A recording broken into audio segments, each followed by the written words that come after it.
Hey guys, welcome to 4PlayerAnimecast. This is the 30th of December 2017. With the hours counting down to the new year, this is episode 84. And guess what time it is? It is the 4PlayerAnimecast. Shut the fuck up, Toast.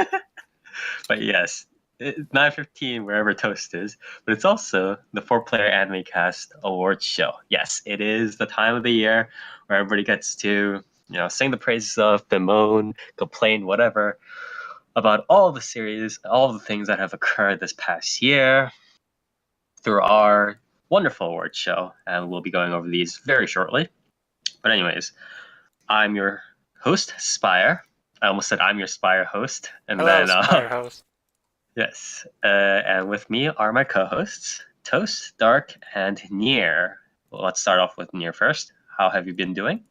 Hey, it's me, your co-spire Nier. Yes. I've been alright. I've been alright.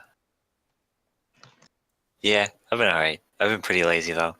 Lazy how so? Just riding the waves of life.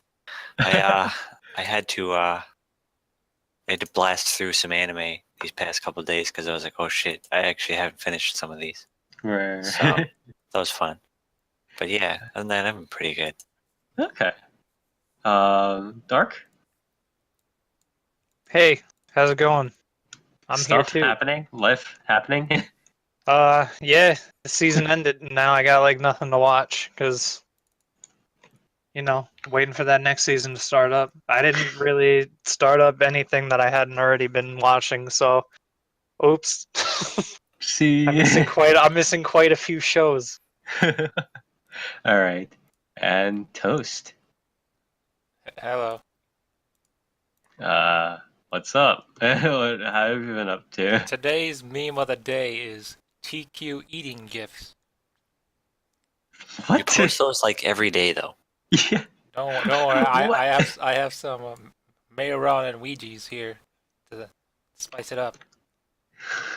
Alright. Okay then.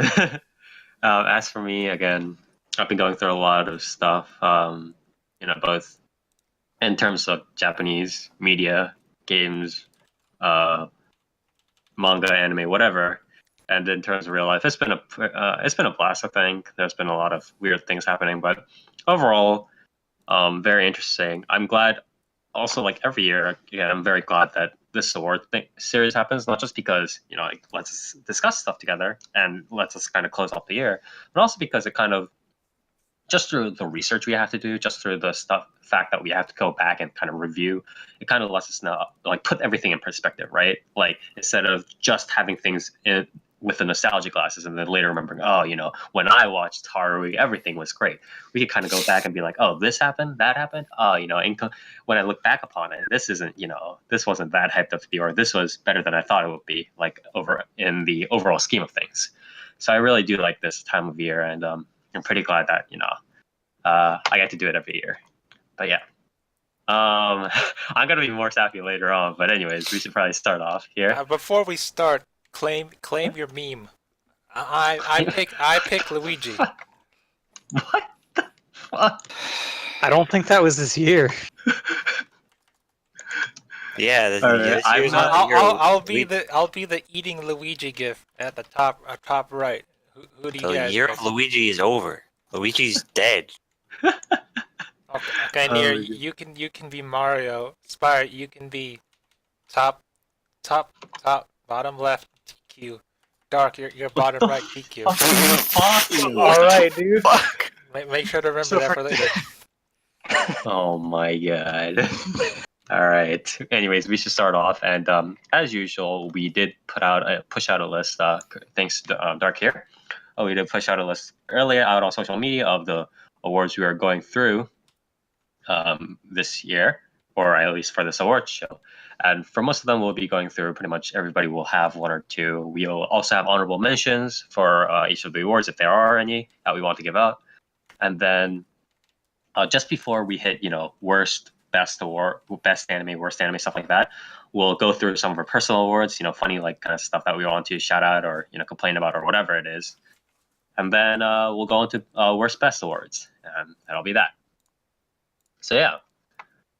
Anyways, let's start off with some lighter stuff. Best protagonist.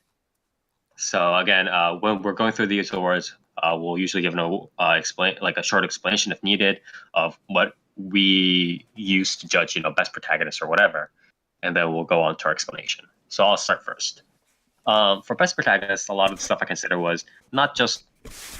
An important thing that everybody considers is the ability for the protagonist to be affected, right? Because it's like. Because the protagonist usually comes in two forms. One, it's either a protagonist that affects everybody, right? So it's like an easy example would be like the Ubermensch protagonist, the power fantasy protagonist. He comes in, he saves the day, he changes everybody's lives, right? That'll be one thing. But there are also protagonists that are sort of on the other extreme, right? The beta male protagonist, where it's like, he's like easily affected by everything, but then he grows through it, right? Kind of thing. I think. Obviously, a good protagonist, a good character in general, has a mixture of both. Can both interact and change not only himself, but the world around him. And a good protagonist needs to not only have that semblance, but also needs to show clearly what he's going through. Because this is a story, after all. I mean, if we viewers can't decipher what's going on through their heads, then why are we even, watching it at all, right? So with that in mind, I did give it to Zoroku Kashimura from Alice to Zoroku. So this is a little bit more biased towards the, affecting other people. So he's sort of the old man in his ways that sort of does affect other people a little bit more and kind of gives the sort of advice. He does change a little bit, which is part of why I put him for best protagonist, like change as in like sort of being more accepting of the fact that there are just alien things that he is going to have to get used to, right? Like these alien sort of kids that he's going to have to treat carefully and not be like, what the fuck is going on with these people, right? And kind of take care of. But what I like most about this character is his sort of unique ability to change / interact with the cast around him. That is, it's not just about being powerful or doing stuff and being like saving lives and taking names, right? It's the fact that he is the proverbial rock upon which the church is built, the sort of the Christian sort of Peter, right? Where it's like, instead of Zoroku in any other anime would be a wingman, right? He'd be like part of the supporting cast, where it's like, you should do this, you should do that. I'm the old man who gives advice. But this time, he's the main character. So you directly get to see him in action and give him he is already sort of confident in his experience, and he's able to give this advice. He's able to be the rock upon which the church is built. And that sort of dependency is very unique, in my opinion, in a protagonist, where so many protagonists out there currently are these sort of very unstable, can I really do this? Great morality, blah, blah, blah. So I do like this aspect of him. That's why I gave him best protagonist. Honorable mentions go to Tetsu Takahashi, who is the main professor / male protagonist from Demi-chan wa Kataritai, or Interviews with Monster Girls, and Kyo Nukui, the male character from MC from Tenshi no Santi. All right, Nier. Wow. Sorry, I just need to set an example here. So for me, best protagonist is always kind of tricky because, I tend to watch more action-y stuff, right? Yeah. Not usually the stuff that's full of character development and all that. And so for me, usually best protagonist is like, who is either the least annoying or like the most charming or had the funniest jokes and shit. Yeah, I mean that's still a valid category. So it's. But this year, I actually watched something where the main character developed quite a bit. Was it Recreators? And I'm giving it to Phosphorite from Hoseki no Kuni. Because Is that Hoseki show? Yes, that's what I just said. I gave it to Foss because That's the green one, right? Yes. Okay. Throughout the show, she goes through something and she pretty much completely changes character, and it's quite the dramatic change, and it's it's not something that's kind of out of the blue. You know, it's not something that's just like, oh, by the way, this character is all super serious and now she's super strong because reasons, right? No, she actually goes through quite a bit of hardship, and you know, there's a lot that happens in the show that like pushes her towards this type of character, and you know, I think it was done quite well. So that's why. Pause. All right. Thank you very much for that. And Dark. Best protagonist. So I was kind of torn for this one because for a while I also had Phosphorite down as well. Okay. But I actually wound up changing it to Takahashi Tetsuo from Demi-chan. And what? Which one is that? Is that the? It's the teacher Oh, right. and Demi-chan. The main character. The main protagonist. Thanks, Oh, man. I'm confusing it with Centaur's Worries. Whoops, my bad. No, trust me. That'll come later. That'll come later. Don't worry about that one yet. I was thinking like which wings do they have, or how many legs do they have? No, wrong one. My bad. But yeah. So I chose him for not the same reasons that Spyro had chosen Zoroko. But I had chose him for similar reasons in that it's like he kind of has advice for all of the characters, which was kind of nice. Because he wasn't just like he's introduced in a fashion that makes it seem like it might just be that he's trying to just research like the demis, but it winds up being that he actually is a source of, you know, knowledge and insight into both their like demi sort of issues that come up and also their own like human issues as well. But yeah, so that's pretty much it. It's like kind of the same thing as Zoroko, but also with like the addition of he learns through them in a certain way too, and it's like you kind of see through the series like him starting to think about things slightly differently and more like what he wants to do for the girls. That's for me at least, that was like the specific growth I found, which was interesting. Yeah, and like how to tackle those situations, and like not just you know, either be there in like be there for them in a different way each for like what the scenario calls on. Okay. I guess to clarify, in some scenarios it's like he's there as just sort of like a role model kind of, or not even really a role model, just as like the teacher. But then in other scenarios he's also there as like I want to say like not even like scientist. It's more like he'll use like a much more logical approach rather than like seniority, and then sometimes he'll use like, you know, a really a more like compassionate approach, I guess. Counselor approach. Yeah, as like a counselor.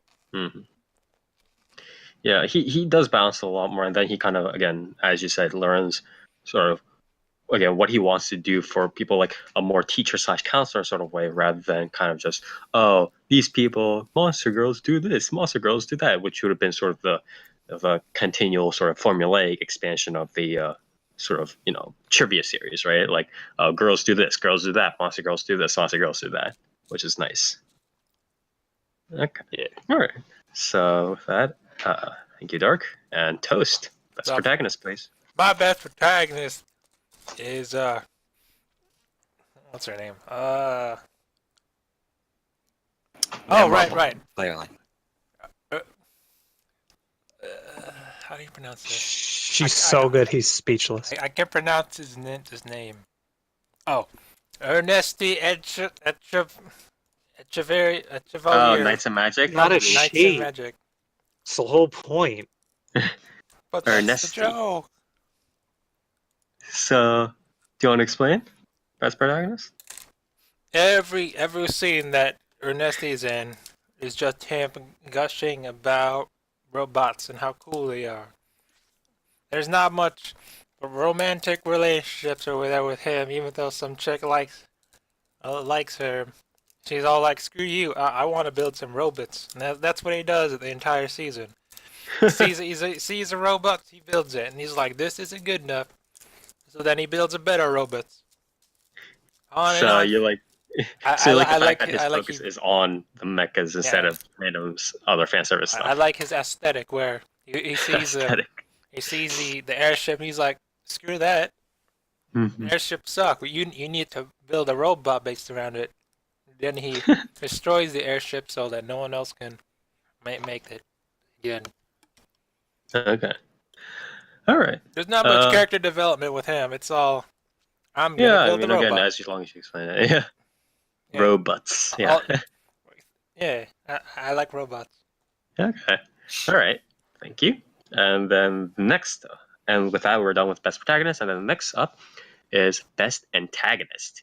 So for me, personally, what I thought was, obviously there are a lot of antagonists, but it's what makes a good antagonist is both for me, obviously, being able to create that sort of angst and drama, but being able to create it in a sort of logical sense. So it's like the enemy also, or the enemy or the opposing side, moves with a logical, sort of rational will, or at least a self-serving will, right?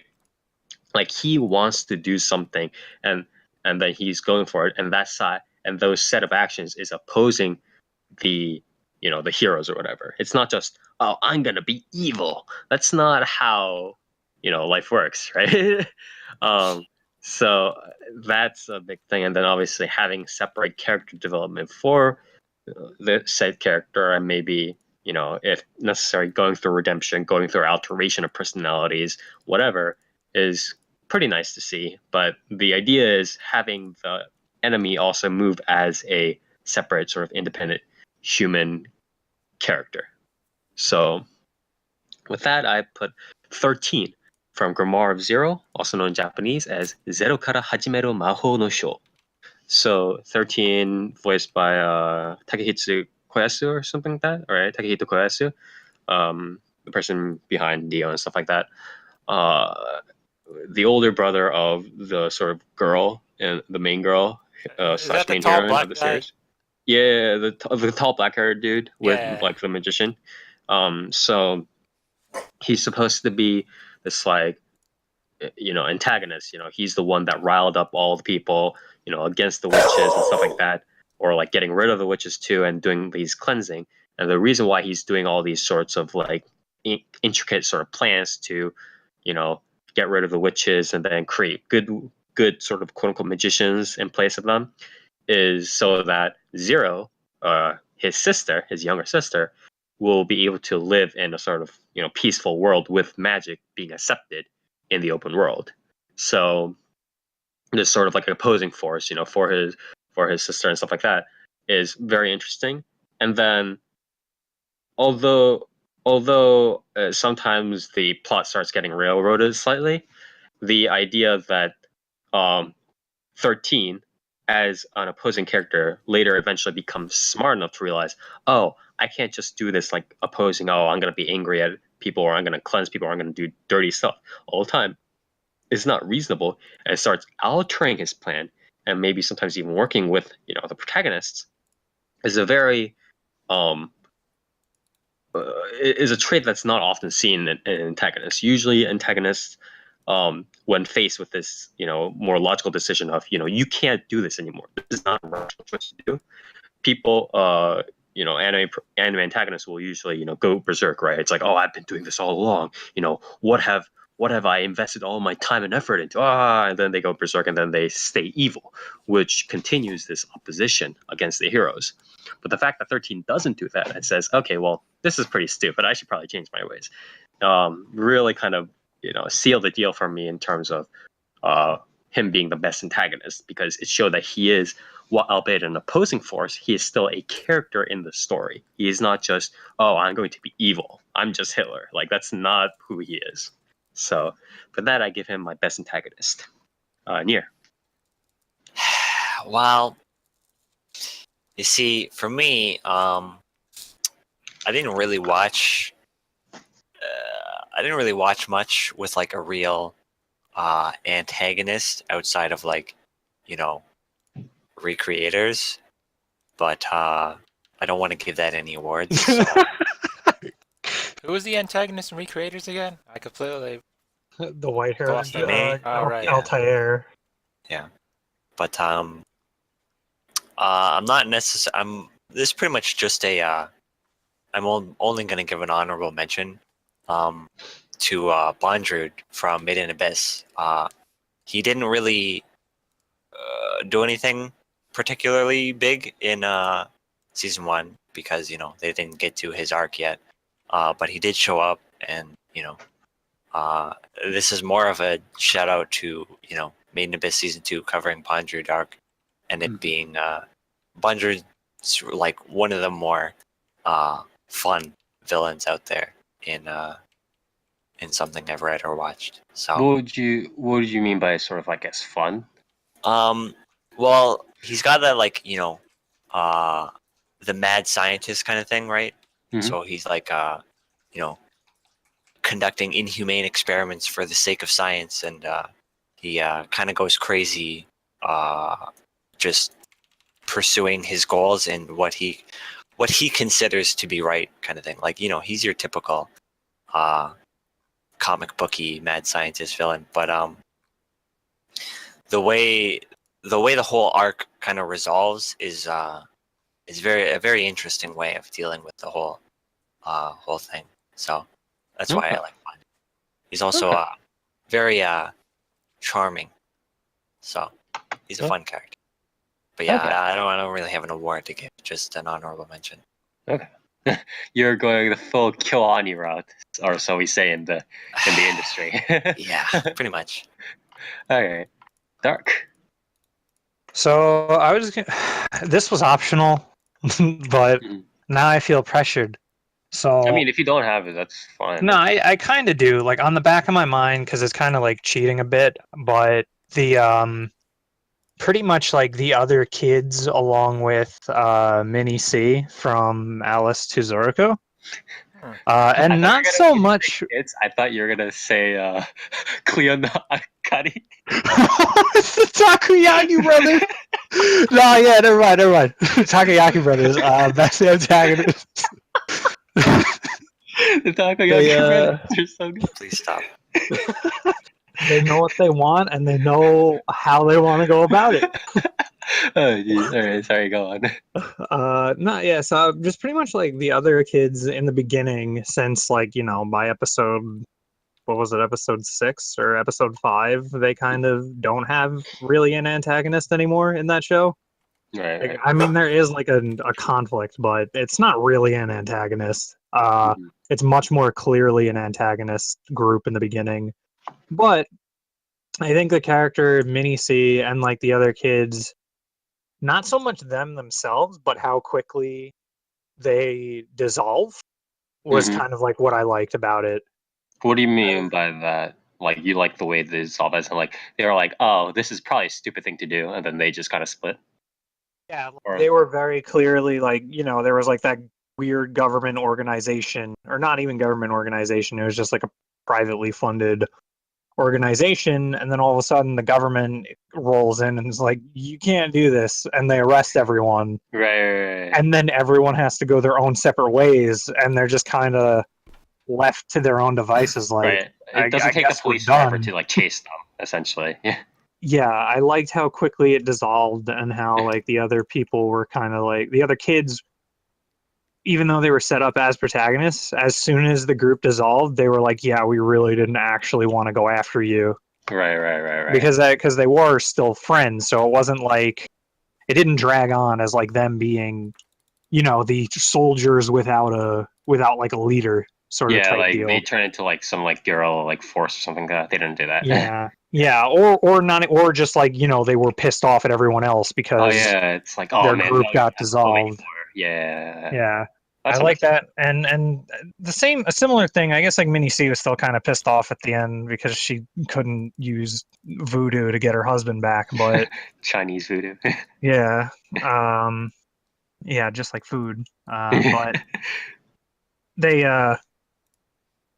but yeah, so I like how they did that. How like even she didn't really come back. She was like, yeah, I can't do anything now. Like I lost, the group got dissolved, Yeah. and she just kind of has to deal with that.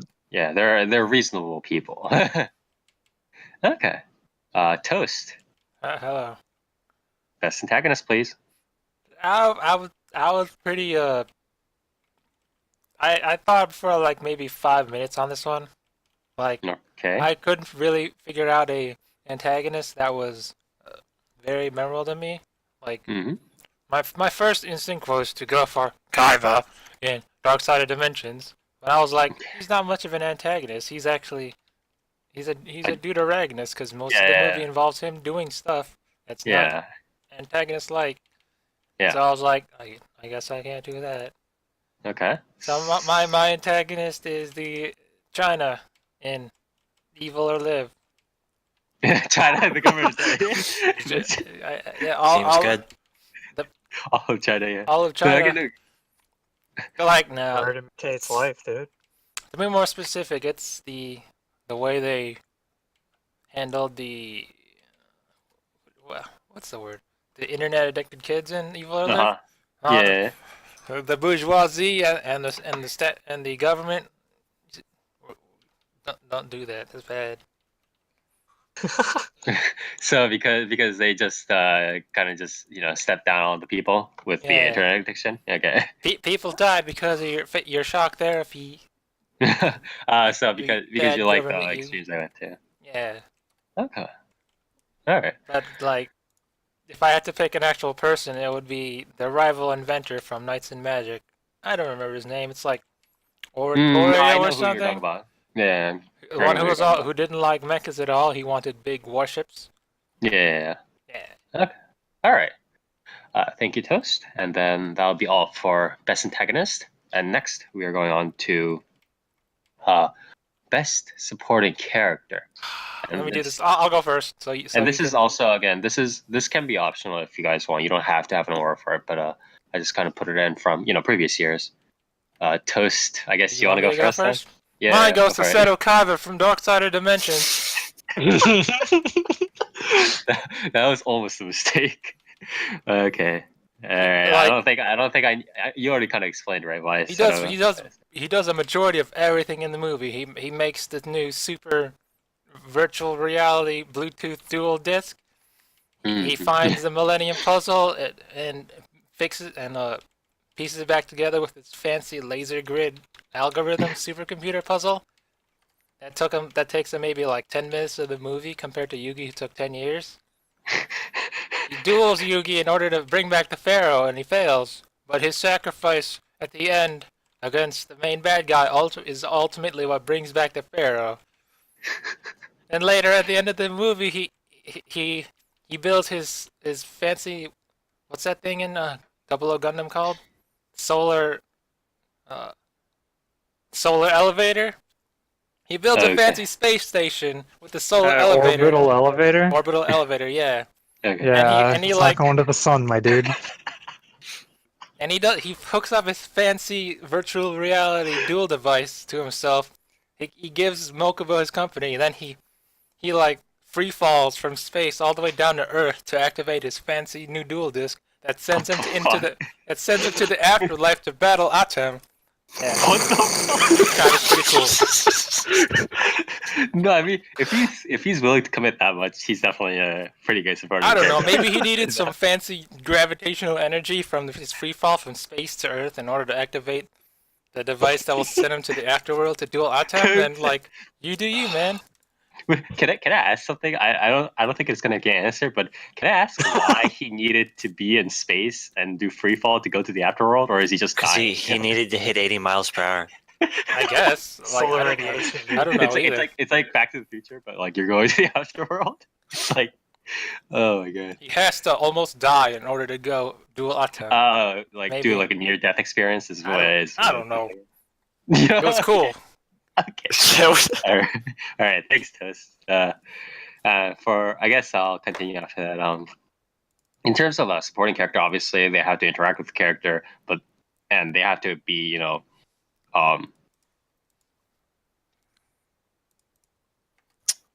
All right, good shit. My runner-up Yeah. is Astolfo.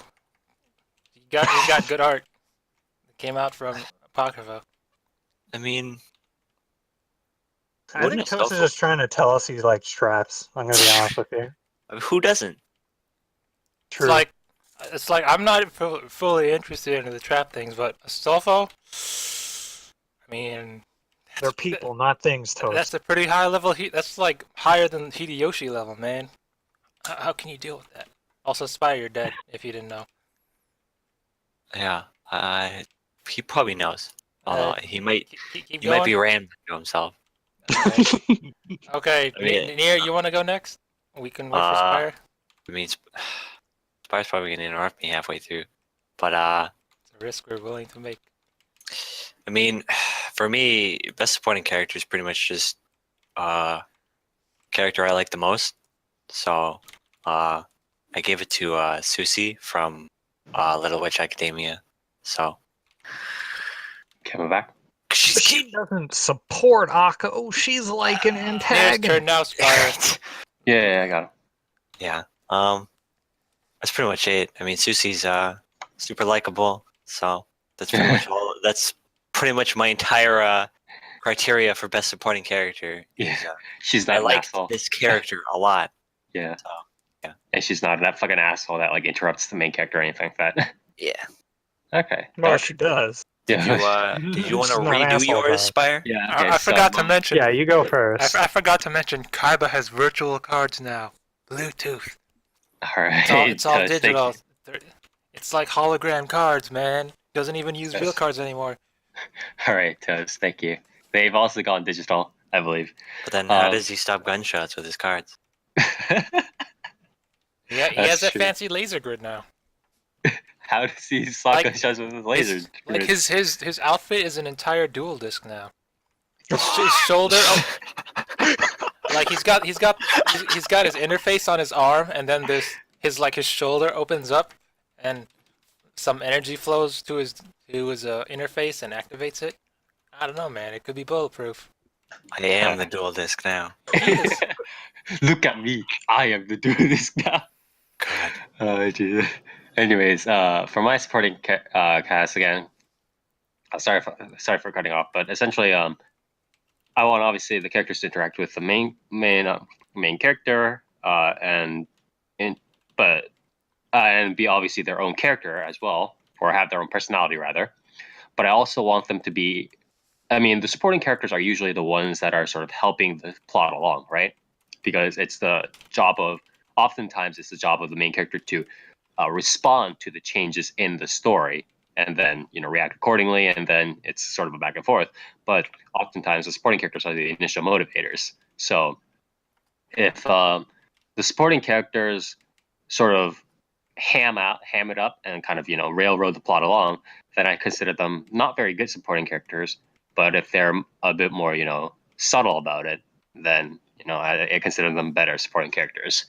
And in that sense, I want to give my supporting award to Nino Ebmov from ACCA, Chusanku Kansatsuka, or 13th Territory Inspection Department, I believe, AKA. Because in terms of just sort of setting up plot, involving Jean and the intrigue and stuff like that, they're very sort of, they're reasonable characters, but they also sort of get involved in reasonable ways. It's not like, the supporting character like Nino, who's like a spy. He's not always like, I'm a spy. I'm going to do spy things like some other series we know, right?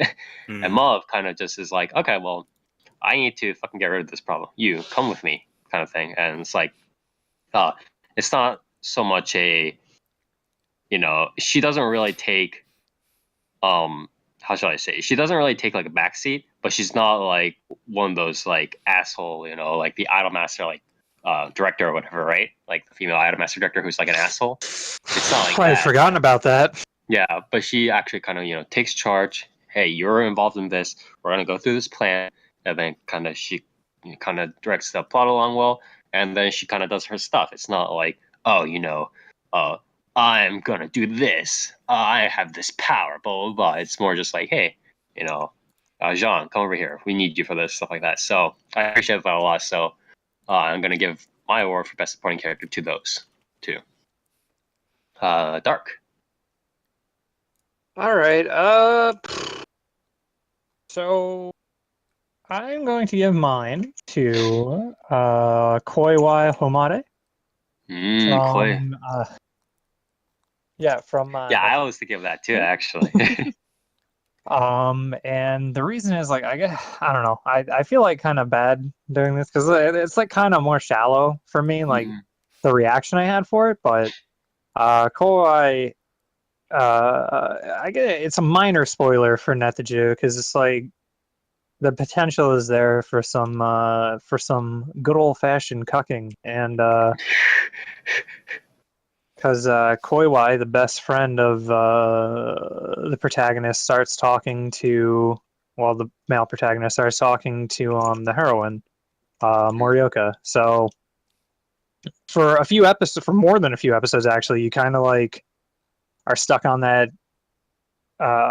sort of like that ledger. Like, well, like, is this just going to take a turn? And like now, like, you know, the main sort of hero character guy, Sakurai, like, is he involved gonna in a love triangle? Yeah, is this just gonna be a big love triangle? It starts to like lean towards it's not going to be heavily, but you don't know how Koiwai is gonna react. And he's sort of that like ball buster type character, which I kind of liked. And he decides eventually like to take the back seat and like just be full wingman, which I thought was really nice because For once they get it. Yeah, because the potential was there for him to just be an asshole, and it's like that wouldn't really happen. Yeah, exactly. Like these people are best friends, and like this is just some girl that like Koiwai kind of knew from work. So if they had drummed it up to be like a big thing, it kind of would have gotten a little messy. But the route that they a little bit more standard too. Yeah, so the route they took with it was really, really, really fun. Not only just because it was like, oh, you know, we get like the pairing easier, but also because like the way they set up Koiwai's character to be like, you know, like at first he's flirting with Morioka and he like takes a picture when they're on a date of her because she falls asleep at the table. Yeah. And then he like saves it to his phone, and when he finally just pushes Sakurai to her, because he realizes that he likes her, he just kind of goes, like, he looks back at the picture and he's like, well, I guess I'll just use this to mess with her later. Fuck it.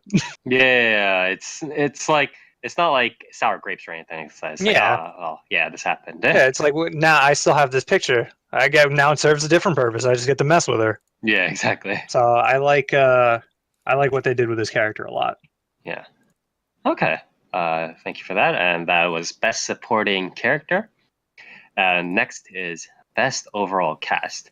So for that, for me, for instance, what I did was that I kind of looked at both, again, the number of characters that within the cast that were heavily involved within sort of major interactions and sort of major and minor interactions within the story, and kind of also had their own sort of character development, as well as how these sort of this cast form their overall sort of conversation and interaction structure. So common interaction structures, for example, would be what I usually call spokes on a wheel, right? Where it's like you have the male protagonist talking to all the different girls, like in turn almost.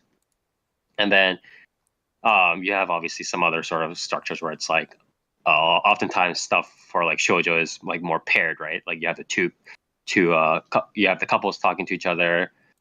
Sometimes you'll have like the two, like, you know, girls who are going out with different boys talking to each other, but most of the time it's just kind of like a couple kind of thing, right? The couple's interaction. So I kind of looked at that and the various interactions, and overall I gave it to New Game Season 2, with an honorable mention going to Netuju no Susume. And I mean, you know, it's a sequel, but New Game still does have one of the more solid sort of interactions and sort of bringing up the rest of the cast, and not just, you know, having the main characters and then these other sort of, you know, these old people or these, you know, children or whatever are part of just helping to solve the problems that the plot offers. It's not like that. So in New Game, a lot of these sort of interactions, the girls not only have their own characteristics, but they also have their unique interactions with each member of the cast, which is really nice. So with that, I gave it a New Game. Similar thing to Netoju no Susume. The only reason I didn't give it first place over New Game was that it just the other characters coming in didn't have as much development in the anime, so I couldn't really give it too much. So yeah, but that was what I gave my award to. And Nier, did you have an award for best overall cast? I do. I gave mine to Kekai Sensen Season 2. Mm-hmm. I kind of tried to sort of avoid giving sequels awards, just because Yeah, I think everybody here does. Yeah. I but don't. yeah, well, Good I like for sequels. You. You do a lot of things, Toast. but yeah, I don't know. I just because I gave Kekai Sensen my anime of the year, 2015, I believe. Yes. And Kekai Sensen Season 2 is pretty much just as good in like almost every way. It doesn't quite look as shiny sometimes, but that's just Bones giving more money to Boku no Hero Academia. But I fucking love Kekai Sensen, right? I like all of these fucking characters, and like just the way they interact with each other, the way they comedically feed off each other, and just they really feel like sort of part of a whole. And I pretty much needed to give this with some sort of award, so I'm giving it best overall cast. Okay. All right. Dark. Yeah. Let's see. I actually completely forgot. Oh yeah. What the hell am I talking about? I do remember Soccer Quest. No, I do have one, and I thought a long time about it actually. Because Soccer Quest it was really interesting because that show has a lot of fucking characters. Like, yeah, that is very true. That shit, like, I was thinking of the cast, and I was like, off the top of my head, I think there's probably close to like 20 characters that may as well be considered mains at like certain points in time. Right. And just the amount of like I guess that shows ability to like juggle such a massive cast and like give each of them a pretty fair like shot was pretty intense because it's like you have the five or six main girls. Right.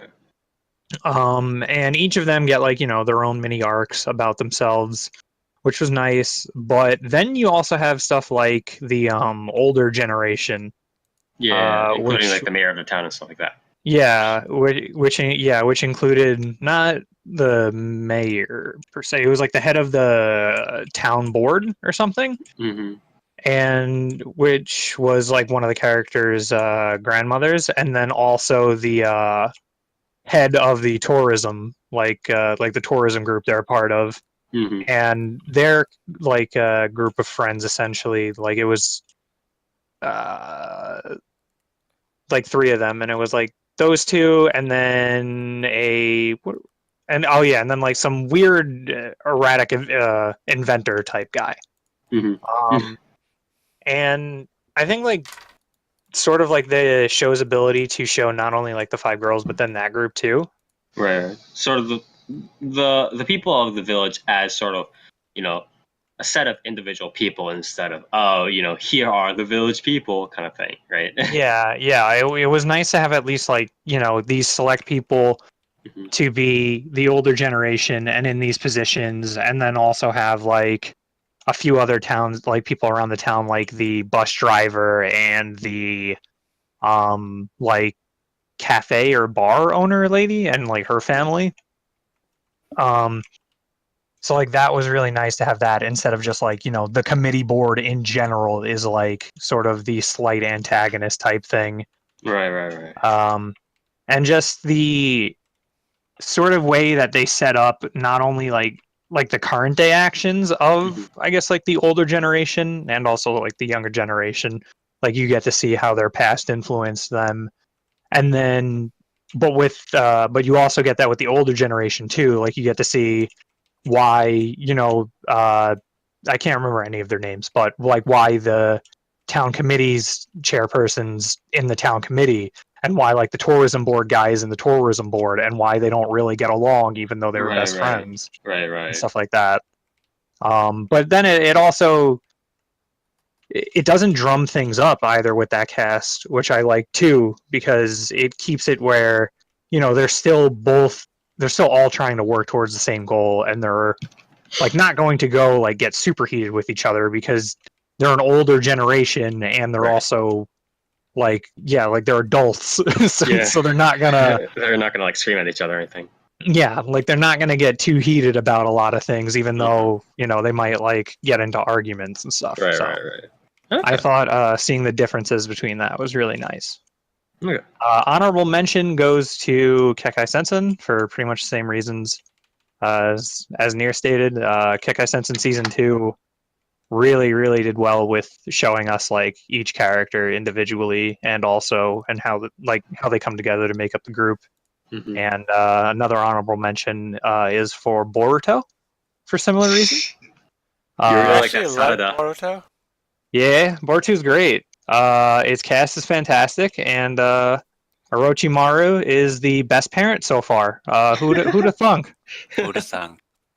Oh, You Jesus. like Sarada and the fat chick? What's her name? Yeah, Chocho. Yeah. Because it's Yeah. Choji's Well, kid too. isn't she a good butt of jokes or like a foil at least? Uh, she's like Are you they saying like she has a make her big the butt? butt. They make her the butt of the joke, the butt of the joke sometimes, but at the same time, she's also like one of the best like ninjas there, and she knows it, especially with her group, which I thought was fun hmm because it's like she's the butt of the joke, and then she's like, yeah, but like at least I'm a good I'm fucking still ninja. better. Yeah, at least I'm still better than you guys. So whatever. I don't think. Okay. Toast. Best overall Uh, cast, please. my best overall cast goes to Dark Side of Dimensions. No, it's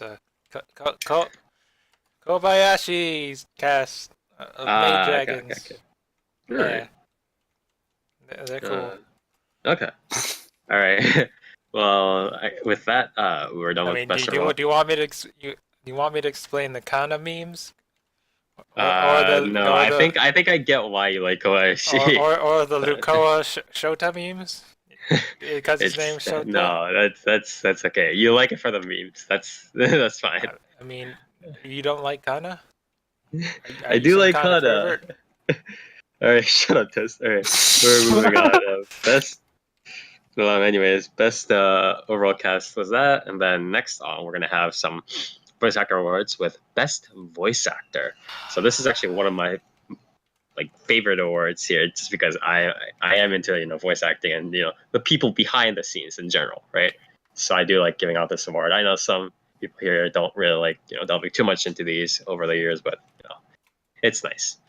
But yeah, for best voice actor, as per usual, you guys have heard my rant on these sorts of things over and over again, but it's based upon the amount of work, how prolific they were over this year, the variety of work that they did. So it's like, have they done a villain and a protagonist, and some other stuff, random supporting characters that have different personalities. Then third, and this is pretty important, the degree of success in which they sort of replicated those different timbres. So if they did different roles, but then they just use the same voice, it doesn't matter. I'm not giving the best voice actor, right? So it's like one example might be uh, Takehito Koyasu, which he has a great voice, but a lot of times he was kind of pigeonholed into the same roles, and he was kind of ending up doing the same voices. Another one is Hayami Saori. She did a bunch of different roles, but she really couldn't hide her sort of Hayamian voice. So I was like, kind of whatever. So best voice actor for this year goes to Toyosaki Aki, the infamous voice behind Yui and K-On! And Momo and Deliveroo. This year she did a variety of roles, including Altair, sort of the cold, Nazi evil antagonist girl from Recreators. Sanae Kashimura, the sort of airheaded, girl from Alice Tozoroku, and Akane Minagawa, the sort of nymphomaniac teacher from Kuzuno Honkai. So she did go through a lot of roles, and again, as I've said, I've always been sort of surprised about how she could kind of pull out the tough side, and a tough side with stuff like Medaka Box, and of course in Recreated Altair. And this time she reprised her sort of more seductive wiles, I should say, that she pulled out in stuff like Momo and Teloveru and Akane in Kusuno Honkai. Now I see why you picked this person. The moment you said Medaka Box, I was like, oh, that's why. I mean, I didn't like Medaka Box anime, so I don't know why that matters. And then you said Momo, and I was like, see? There you go. Yeah, I mean, she did a good job with Momo. Like, what do you want to say? Man, I'm just saying that's where your loyalties lie. All right, I got you. Shake my head. You know that SpongeBob meme where after Squidward eats the Krabby Patties, he's all smug? That's me right now. I'll put it on screen. Please don't. All right, just you do that.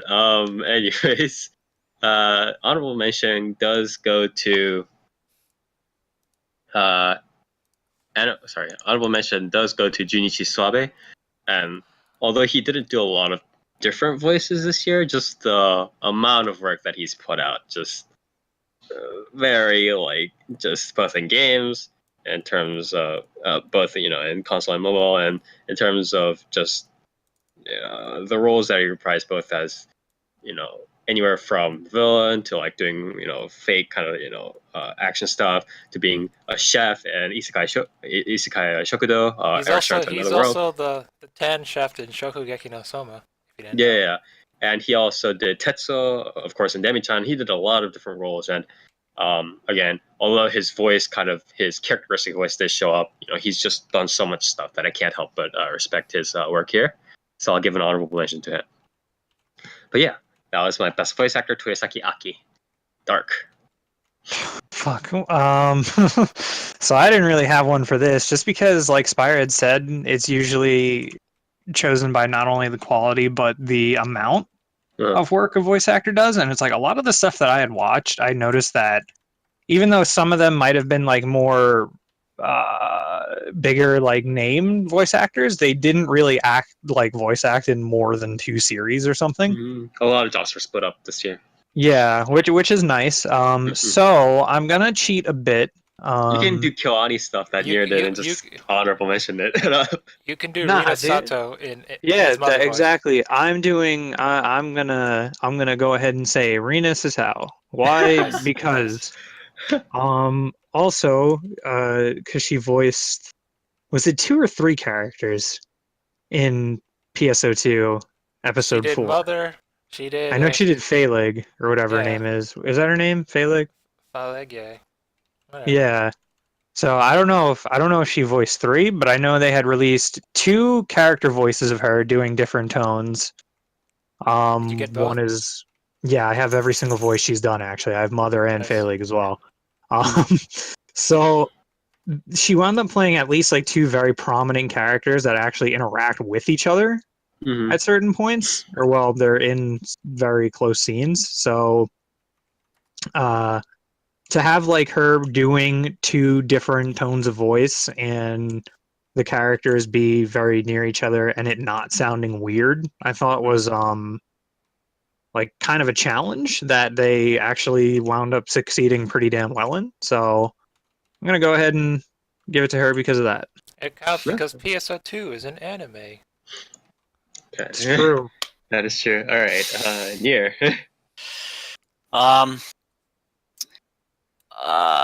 Well, unlike Spire, I'm not super in depth in the voice acting world. So for me, this award's always kind of tricky. I'm a simple man. I like my simple taste, yeah. I like my Kana Hanazawas, I like my Miyuki Sawashiros, But this year I gave it to Toshiyuki Morikawa Oh. He voiced God, now I can't remember his name from he voiced Sengoku Kaname from Ballroom Yokuso, which Okay. is okay. his usual, fairly deep voice. The norm, I guess. Mm-hmm. And he also voiced Bondrewd from Made in Abyss, which was Okay. two very different roles, two very different voices. Right. I The was quality is just as important, honestly, like these days, especially. Yeah. Yeah. and it I was pretty impressed. It was only two roles, but it showed good flexibility, and Yeah. I was very happy with the performance in both the roles. So Okay, he's actually a real. So he does Ugo, who is the blue genie guy, and Magi, if you've seen him. Yeah. And he like during just he's such a comedian, and like when he does live shows, he's great. But yeah, definitely a good choice here. All right, Toast. I'm gonna split this up between male and female voice actors because Okay. you can't stop me. I control this podcast. I could kill it in the blink of an eye. Anyway, since Spy already mentioned Junichi Suwabe, which is one of my picks, I don't feel like going through that again. Yeah. Okay. So you're a female one. my pick for male voice actor is Kenjiro Suda. Okay. Eric Stewart. Mhm. He only had one role like this entire year, big whoop. Yeah. But he's voiced Kaiba in Yu-Gi-Oh. Didn't he have some other roles? I feel like He's what's his face Dragoon in Shadowverse, but like I don't have him, so I can't say anything about that. I don't know. Who did he voice this season? This season, I feel like he had some. Oh, he voiced the spy or the Nino, the guy pointed out in Aka. So no one important. Yes, Hans in Konosuba here, and that's about it. Yeah. So no one important other than Kaiba. All right, gotcha. Yeah. Like if you've heard his Kaiba voice in the original Duel Monsters, it's a thing. It's like he's got this boding presence that doesn't benefit a 17-year-old high schooler, just like Yugi. Well, in Dark Side of Dimensions, you can tell he got older. Like there's this gruff tone to all his words now. Like you can tell maybe he aged like 10 years, even though Kaiba's still in high school. But it did not affect his voice acting at all in Dark Side of Dimensions. It actually made it more, like, it had way more presence, and it was a lot more impactful, even though he got older. It's like a fine wine, you know? Some voice actors, they change their pitch and get higher as over time. Some get lower. It's like a fine wine, you know? All right. I don't know, man. Like when you hear Kaiba say like anything, like blue eyes, white dragon, deep eyes, there's so much power. It's a very settled voice. It's for sure. It's like it's the register at which he speaks in, because I guess both of his natural talents and because of his training, it's very like stable in that register, in that lower register. It's not like he's trying to put any effort like into that register. He's just like he's there. Like so that's really nice. You can tell he's hamming it up, but yeah, that's the type of stuff you like. Yeah, it's good. Okay. Runner up, Junichi Suwabe, because it's that guy. Archer. That guy. The other dude. Yeah. Then my runner up is you just had a runner up. Not my runner up. For female? For best female voice actor, I'm gonna give it to Kitamura Eri. Yeah, I can see that coming. Kitamura Eri. I mean, never a terrible choice, right? Yeah, because Ayane Sakura and Marina Inoue didn't do much this year. It's like, I mean, they did an okay amount, but they didn't do anything like super impressive, I think. Yeah. Like, okay. I liked her as what's her face in Osaka wa Fufu. She was okay as the Gyaru in Hajimete no Gal. Mm-hmm. She's always good to listen to on PSO2. PSO2. This conversation always comes back to PSO2. I mean, have you listened to her live concerts? They're pretty. Kuna's live concerts. No, I mean, Teddy is a good voice actor. I mean, what I don't know what to say. But Yeah. okay. Okay, so Kitamura Eri and you said Kenjiro Suda, I believe, Yeah. right? Okay. All right, so that was best voice My actor. staples. Yes. And coming up to this is a little bit more niche, but I do like putting it in just to kind of welcome, just to kind of do more, so we can do more research and kind of know what's going on behind the scenes. Best newcomer voice actor. So this is what I had. I want to go first. All right, Toast. My What have you got? best newcomer VA is Gakuto Kajiwara, Okay. best known as Black Clover Asta's VA. I like how. All right. You like his screaming? Yeah, I do. I really do. Like, it's Stockholm syndrome, man. Like, I thought it was annoying the first episode. I got used to it about second episode. Then at third, I wanted more screaming. You wanted more screaming. Like, he stopped trilling as much as the episodes went on, but I was like, that's your trademark. Why aren't you doing it? So Maybe because it makes people's fucking ears explode. Probably also doesn't want to die. Oh, Jesus. But like, I like his memes. You know, you seen the memes where Asta's a car Hmm. and stuff. Yes. All right. I guess that was Toast's best newcomer VA. I like memes. All right, for me, best newcomer VA again, pretty much the same categories or criteria rather as the best voice actor in general, but limited to obviously people who have done stuff in 2017 and who haven't sort of established their names yet, right? So my best voice actor went to actually Kito Akari. So Akari Kito, who did Yonaga, one of the sister in Suzuna's Tozoroku. She did Kaho, who is I believe the tsundere in Blend S. She did she had some roles before in stuff like Boku Dake ga Inai Machi and stuff like that and so on. But most of our main roles are this year. Isn't she a Love Live character? Right? No. What? Right? No. Akari No. Kito? No? What? No. She did Galveston Lily, who is like a sort of a more sort of Onesan role, as well as some other stuff. Surezure Children.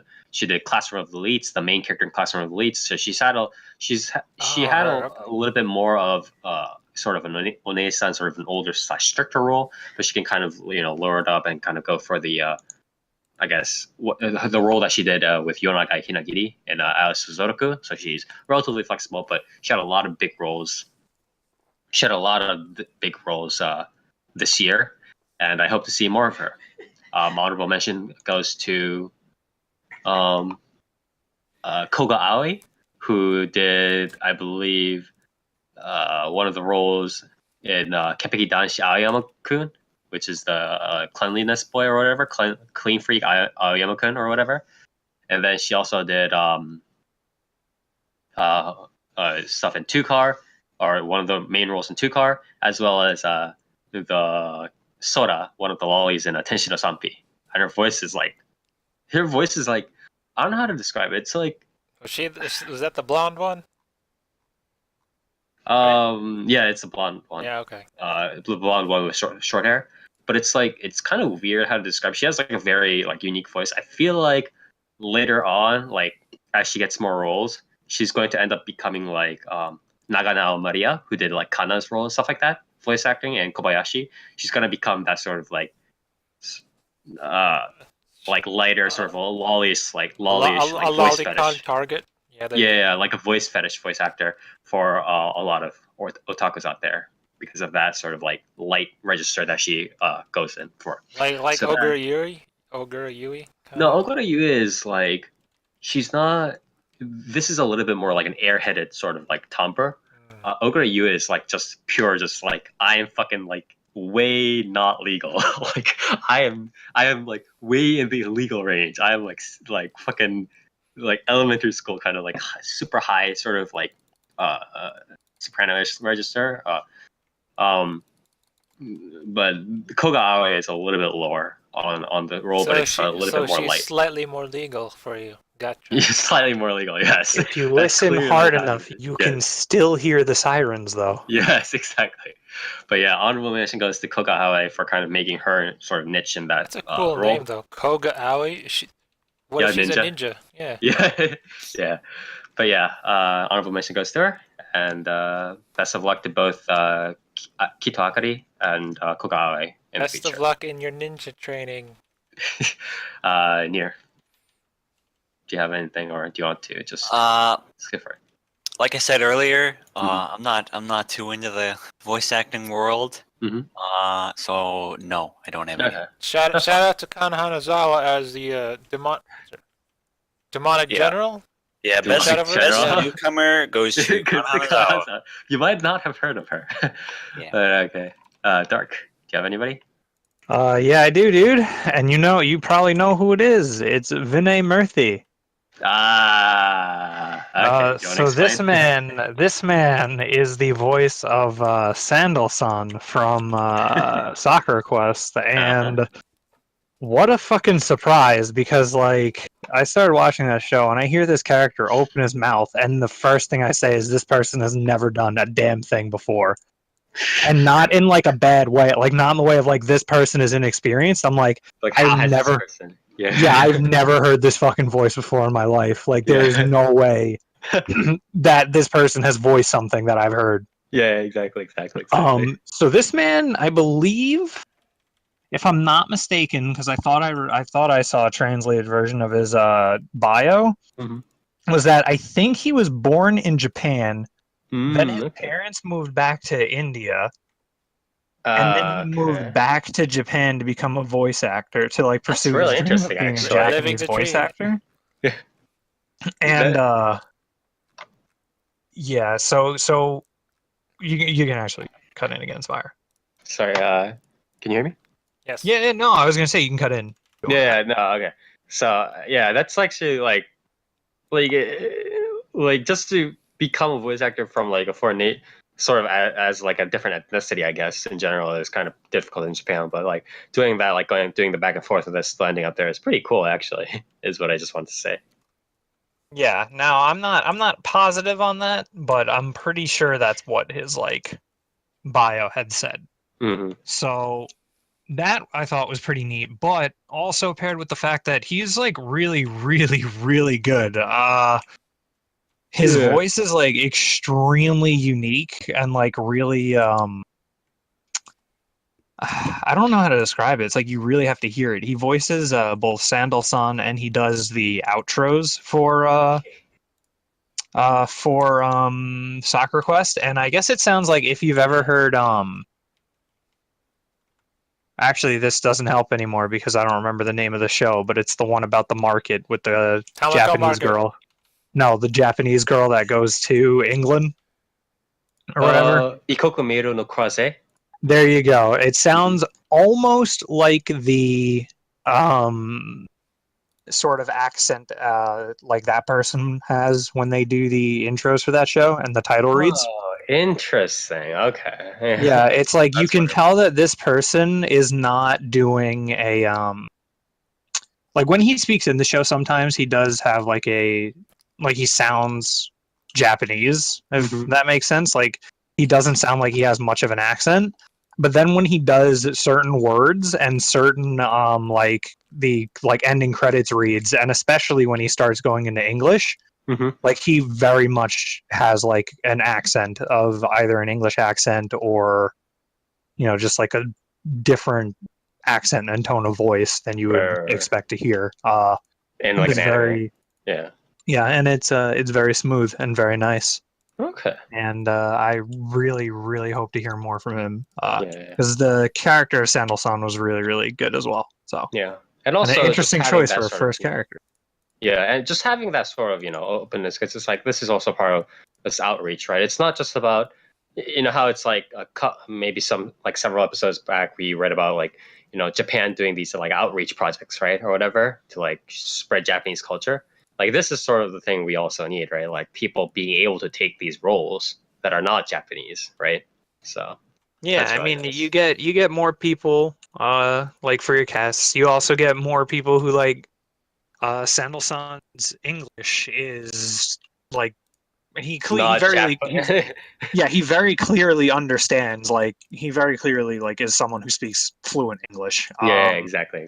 Whereas a lot of Japanese voice actors, and I feel like maybe Ham it Japan up. as a whole, it's not even that they ham it up. I just don't know if Japan really knows like English, like American and like They North have American zero English. into there. Yeah. Well, no, because it's like they Part of speak their- English, but like a really weird, It's just because of too their alphabet. literal. Yeah, it's because of how their phonetics work, I think. Yeah, Well, it's the no, way their I don't- language works. It fucks with the way English functions.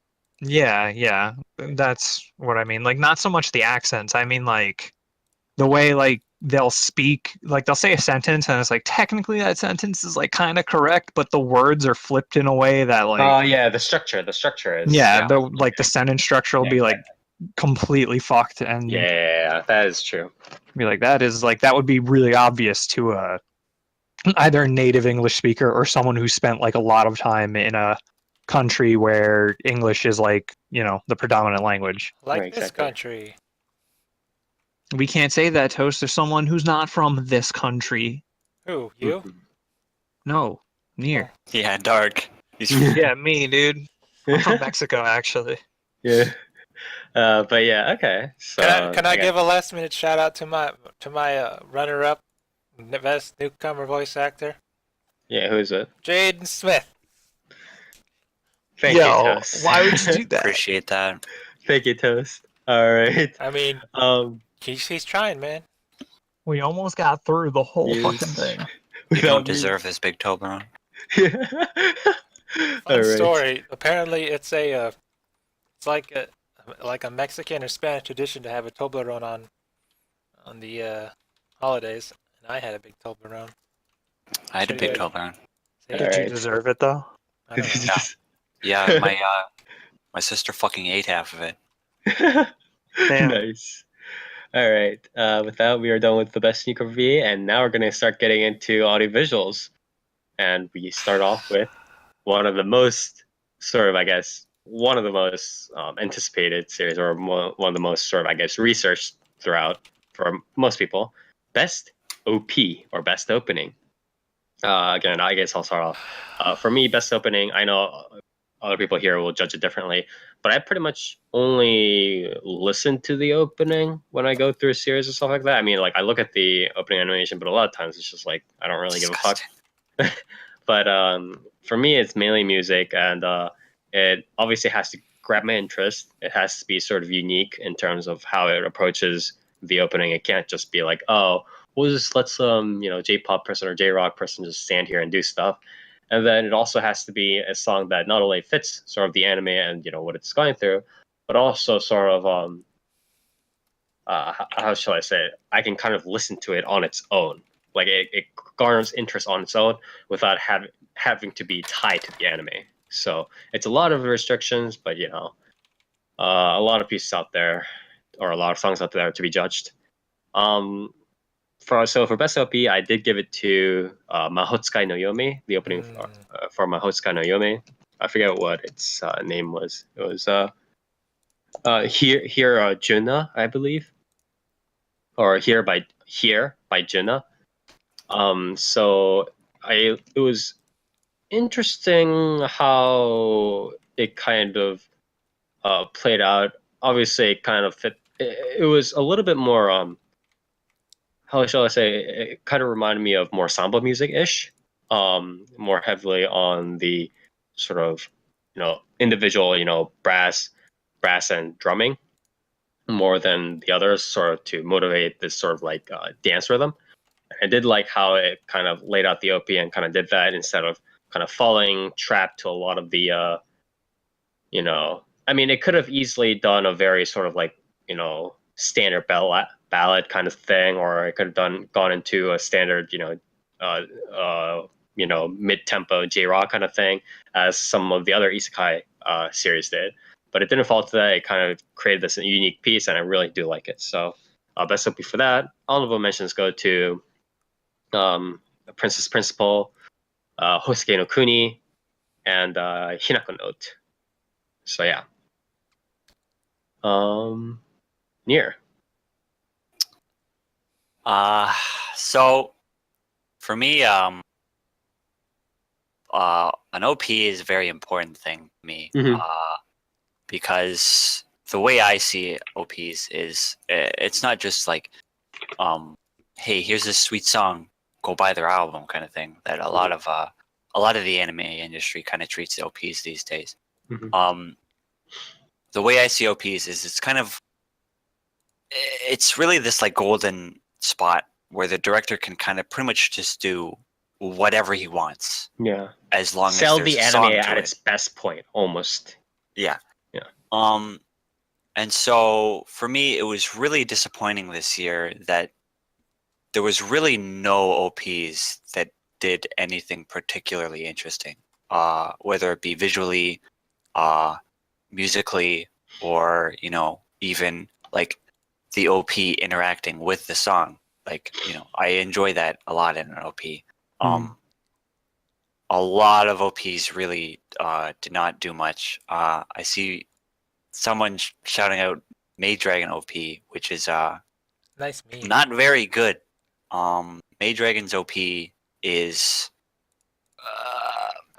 The song itself is standard Bad. fauna, which is okay, but it's not like among other fauna songs. It's not that standout. It's better than some of the other songs, like Knights and Magic. It was better than that opening. I feel like it wasn't better than Comet Lucifer opening that fauna did. But I mean, the point is that Nier is also judging the visuals too. yes. And how it looks. I mean I judge an OP's visuals quite a bit more than the song. Mhm. Because you know me. I like my visuals. I like the director like taking hold and doing something interesting. But for Maid Dragon, Maid Dragon's visuals make no sense. Like when you It just happened. You don't like. when you just watch the OP and you Mhm. think about like what exactly Kiwani is trying to show me here, you're like, what the fuck is going on? You don't like the Like- Choo Choo Yay? I like the Choo Choo Yay.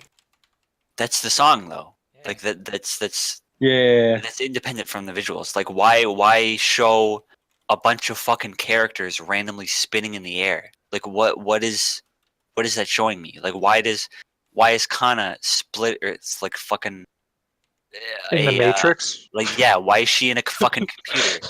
Like Yeah, why exactly. is It's because Kobayashi Guru is a exploding into her horns? Like what is Kiwani trying to show me here? Like it just seems like they drew a bunch of shit and was like, okay, we can put this in the OP, right?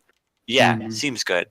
It's completely nonsensical, and Right. I really didn't like the OP. But Nier Kobayashi is a programmer. That's why she's in the computer Dora. Yeah, so why is Kana there? Because Kana is Kana a is a digital dragon. dragon. She runs on electricity, Nier. Remember that? Oh, That's how she's in the computer. Shut up, outplayed. dude. It's deeper than you ever Shut could the have fuck imagined, up. dude. Outskill. Clearly. All right.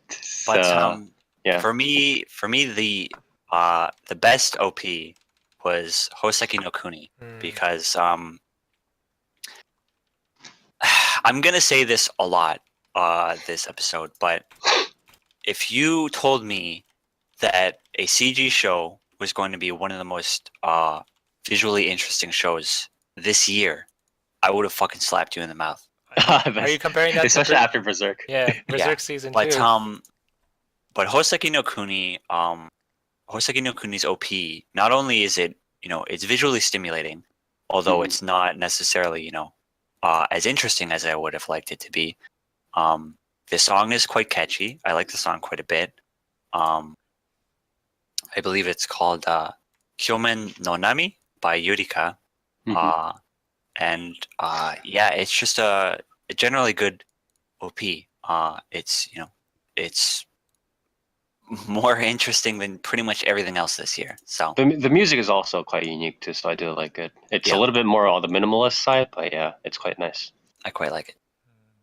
Okay. Dark.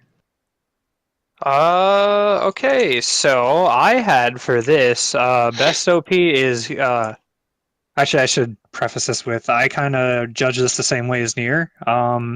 Or I honestly go like I go pretty heavy with visuals. Like that was also the same reason why I fucking don't like the Dragon Maid OP either. But for my choice, I went with the Hinalagi opening because if you haven't seen it, it's done in a pretty unique style, to say the least, where it's like I don't know, I don't think they're real cutouts of the characters, like physical cutouts. I think they might be like superimposed, but they look like paper cutouts. And they're imposed over like actual live action backgrounds, but they're really minimal backgrounds as well, and they interact with like certain props like a log, and they're all like the cutouts are sitting on a log and stuff. It's really hard to explain. Like you kind of have to see the OP, Right. and the song ain't half bad either. Its name escapes me, but I know it's in English. Let me actually find that for a sec. But yeah, so I think just the combination of the fact that the song, yeah, Well, there butterfly you go. effector. Yeah, so I think I just think the combination of the visuals along with the audio is Yeah, this is really cute. Yeah. yeah, it's just a nice pairing, and it does establish. I mean, it doesn't establish like too much of what happens in the show like directly because it doesn't show scenes from the show. But I actually really enjoy that because it's a thing that doesn't just slap scenes from the current episode or just the show itself into the OP either. So and it's a unique way of showing stuff instead of just just showing like characters just looking into the distance and then kind of half the screen being black and showing the credits essentially. yeah, I tend to prefer like OPs that do that where they take either a completely different style or they take a very they choose like a different sort of scenery within the same style, which is why my runner-up was also Hoseki no Kuni's, because although it doesn't, it's not in a completely different like medium or style, it does do things differently than the show itself. Like it doesn't just take scenes from it. So yeah. I wanted to say my honorable mentions are Aka 13. It's a pretty good OP visually, but the auto tune in the song kind of turned me off. And Rakugo Shinju season 2's OP had my favorite song of any OP of the year, but it was a little boring visually. So. Okay. Oh, and I would also like to say my second runner-up was the Boruto OP too. Oh my god! All right, Toast. Toast. Hello? Can you hear me? Yes? Okay. Yes. Yeah. To be honest, most openings like this year didn't really catch me. Just like as much as previous years did. Maybe it's because I didn't listen to the openings much and I didn't care much. I don't know. But my opening is probably gonna be. What did I write down? It's Au Enmei no Uta from Supercell. From Fate. Yeah, Fate kinda. Apocrypha opening, right? Because like you guys already mentioned Maotsukai no Yome and stuff, so I'm not gonna double dip. Screw you guys. Oh, I mean, no. you can. Well, I'll put it as an honorable mention. Okay. Yeah. But Fate openings have always been really good. Like even the original 2006 Fate, that's really good. Yeah.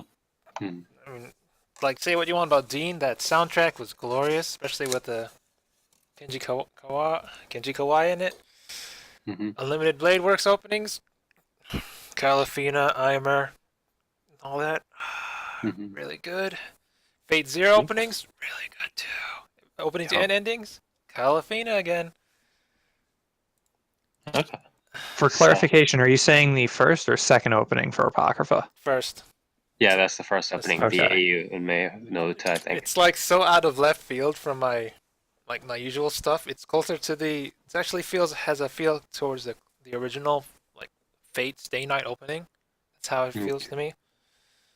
It feels I guess Maybe it's because I'm too used to like Eimer and Yeah. yeah. so It's Supercell going a little bit more ham, but Supercell has also done a lot of darker stuff in their recent discography. So yeah, it's pretty nice that they kind of went pretty cheesy for this. I also did like that opening quite a bit. I Okay. mean like Yeah. in what an opening should do, like what an opening you like, it should stick in your mind, even if the series is ended and whatnot. And Yeah. the chorus slash refrain whatever music part of Apocrypha has stuck to me. The visuals are really bland. It's not very interesting to look at, but I really like the song. I don't Okay. know what to say much Okay. about it. Yeah, that's fine. With that was best OP, and we are moving on to best ED or best ending. Ooh. And pretty similar for this. I emphasize a little bit more on the originality, more for the ending than the opening, just because a lot of times people kind of get lazy on the ending because the opening is sort of the first foot forward for the anime, right? It's like so a lot of people kind of put a lot of people that have money to do so put money in the opening just to kind of hook in people, and then they do whatever the fuck they want with the anime or whatever. But the ending often gets sort of left behind in the dust. So I do kind of want to reward originality a little bit more. Um, I gave my award for best ending to. I didn't like it 100%, but I respected what it did, so I gave it to Yojo Senki. Yojo Senki ending, Lost, Lost, Lost, I believe, sung by Aoi Yuki, or Yuki Aoi, with a very close honorable mention to Girls Last Tour and Princess Principal, especially Girls Last Tour. But Yojo Senki, again, although I don't necessarily really like Yuki Aoi's singing, in that, I mean, she has the sort of the voice actor song voice, right? Singing voice, but she's not like a huge singer in and of herself. It's not like Nana Music kind of stuff, right?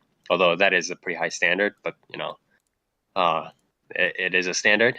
So Yojo Senki, I do like how she did manage to sort of hold the register and belt it out, but also just the format of the how I guess um like a more goth, like metal rock-ish kind of stuff going on there, but it's more just the fact that they went out of their way to create a more shocking ending and not just kind of leave it to the usual ballad kind of stuff, right? That people try to do in the endings.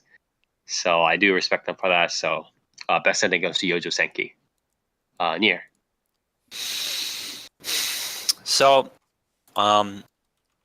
sort of the way I judge OPs or EDs rather is a little bit opposite of how I judge OPs, in that I do put more emphasis on the song, but more so in the sense of it like trying to capture the tone of the show, because it's very jarring when you have a very sad episode And then it's just like then it just goes into like happy fucking J-pop, and it's like, yeah, exactly. whoa, wait a minute. But I think for me, ED is almost as important as the OP. Just in that,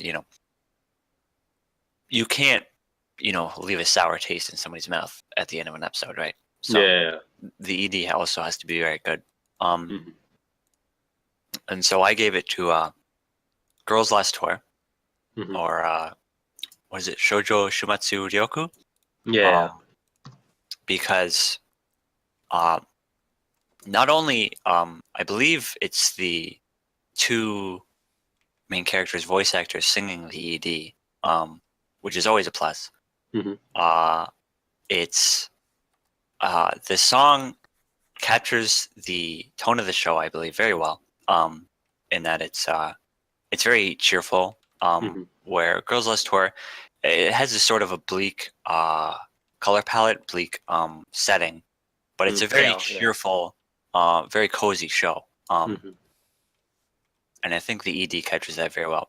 Plus, Girls Last Tour's ED's visuals are extremely unique and extremely well done, and they're very fun to watch. It's really just, it really kind of weirded me out that they had such a unique ED, but a relatively generic OP. Yeah. It was Sure. it was a very interesting thing to see, but the ED impressed me quite a bit, so it gets my award. Okay. Dark. So I guess like in some sense I'm kind of in the same boat as Nier again. But I had chosen a different show. I chose Hoseki no Kuni's ED actually. Whoa, differing opinions. Time to fight it out. Wow. Oh my god, I didn't watch the one that he talked about yet, so I couldn't comment on it. But yeah, I don't know. I like Hoseki no Kuni's ED a lot. I think it's a good song. I think it's pretty fitting because, as Nier had said, like for a really like you want the ED to fit sort of like the tone of the show regardless of what happened. And I think that Hoseki no Kuni's actually has fit it pretty well. I forget who. They also did think the special OP for that one episode, or ED rather. Yeah. So I think so far it's been pretty good with that. I think it's called. What was it called? Diamond by I forget who. Give me a sec. Might be like Eureka. I think. Mm, I think it's Diamond by Eureka. yeah, it's by Eureka. I Okay. believe. Yeah, so I really like it. I like the style of the ED. I like how it leads in after each episode. Like, I don't know. I just think it's a really good like ED to lead in from pretty much anything that happened in that show. So, and then I guess for my honorable mention, and I should say that, and I should really say this, that these aren't memes, by the way. But I love memes. No, these aren't memes, my man. Wait, who died? Spire. Okay, well that's not important for the recording. My honorable mention, and it's a pretty strong honorable mention actually. It was actually Boruto's second ED, and I think it's second ED, the Sarada arc ED, because I not only really liked the song for it, but I really liked the visuals. I thought it was a really good lead-in for everything in her arc. And I really liked how it changes after sort of like the resolution of the arc for the final. I think either the final one or the final few episodes of that like set of arc. Because the way Boruto worked was you get the arc, and then you sort of get a few like transitioning episodes to the next one. So they had like conflict resolution essentially after. So I thought that was really cool and how the song fit both. Yeah, I like the first ED quite a bit too. I think my honorable mention is going to be Made in Abyss's ED was actually quite good. I liked the way it synced up with the song. It was pretty nice. Although it was weird that the ED had Nanachi in it from episode 1, where like she didn't come in until like fucking episode 7. Don't you She's know like- openings and endings towards Japanese anime spoil everything? Never watch them. Yeah, Nanachi defeated. Find out next episode. Nanachi dies.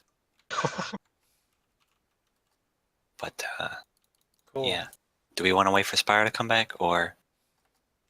I think we should because we kind of have to.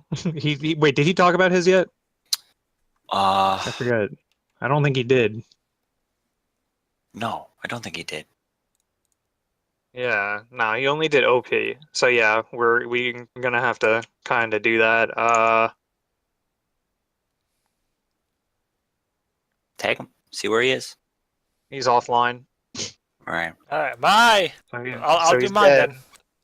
Yeah. Oh, yeah. Toast. 2 years. My ED is different from all of yours because there is no visuals, there is no animation in the ED that I chose.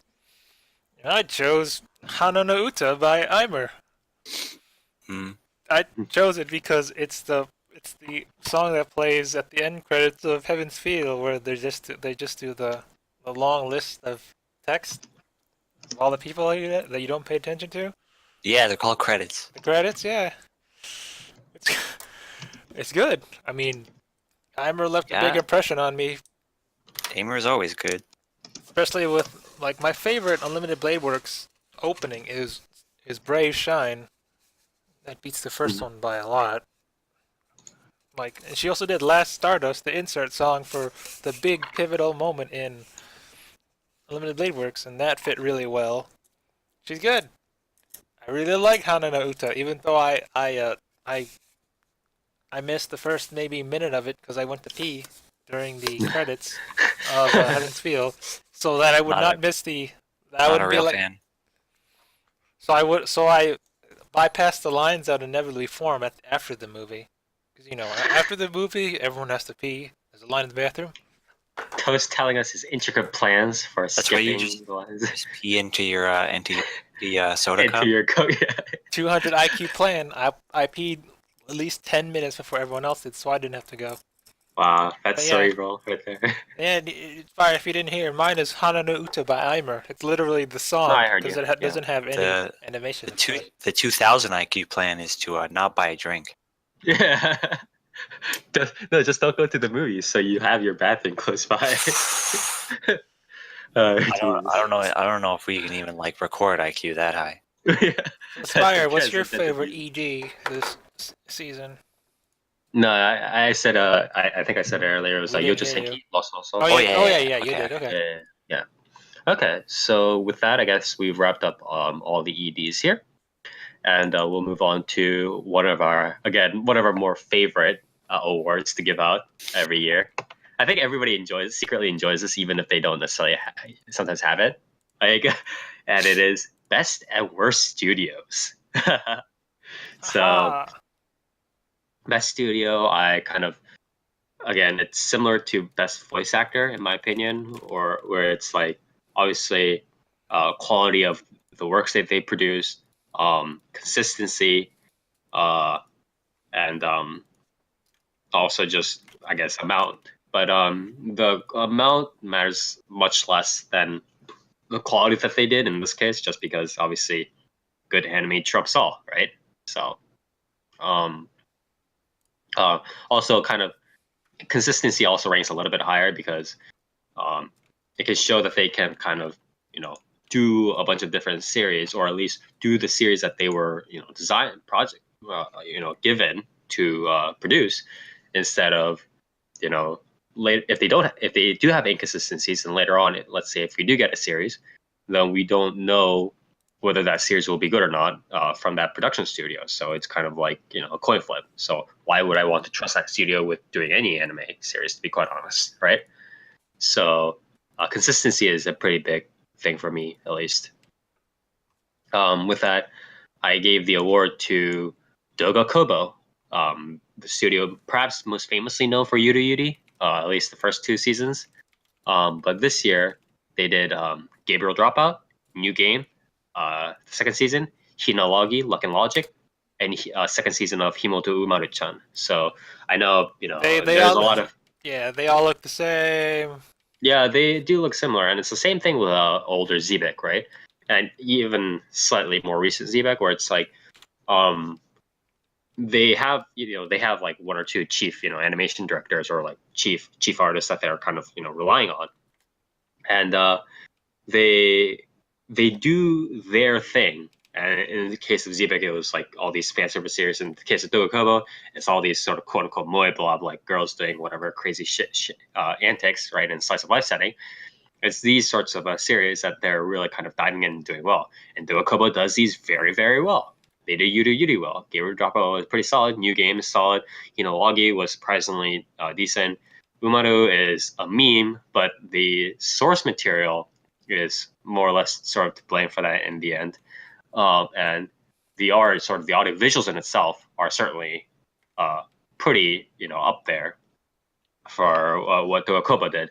So they're very consistent. They know what they're doing. They go out and they fulfill their projects pretty satisfactorily. So I gave it to Dokuokoba with an honorable mention to White Fox, who did two main series this year. Pretty much only 2 series this year, but those 2 series were among the top series I watched this year. Again, one was Grimoire of Zero, or Zero Kara Hasimeru Mahou no Sho, and Girl's Last Tour, or the other one, Shoujo Shimatsu Ujoku. So yeah, shout outs to those 2 studios, and I'll pass it off to Nier. You always pass it off to Nier. It's like the second time in a row. It's Are you showing favoritism here? Yes, I'm showing favoritism to Nier.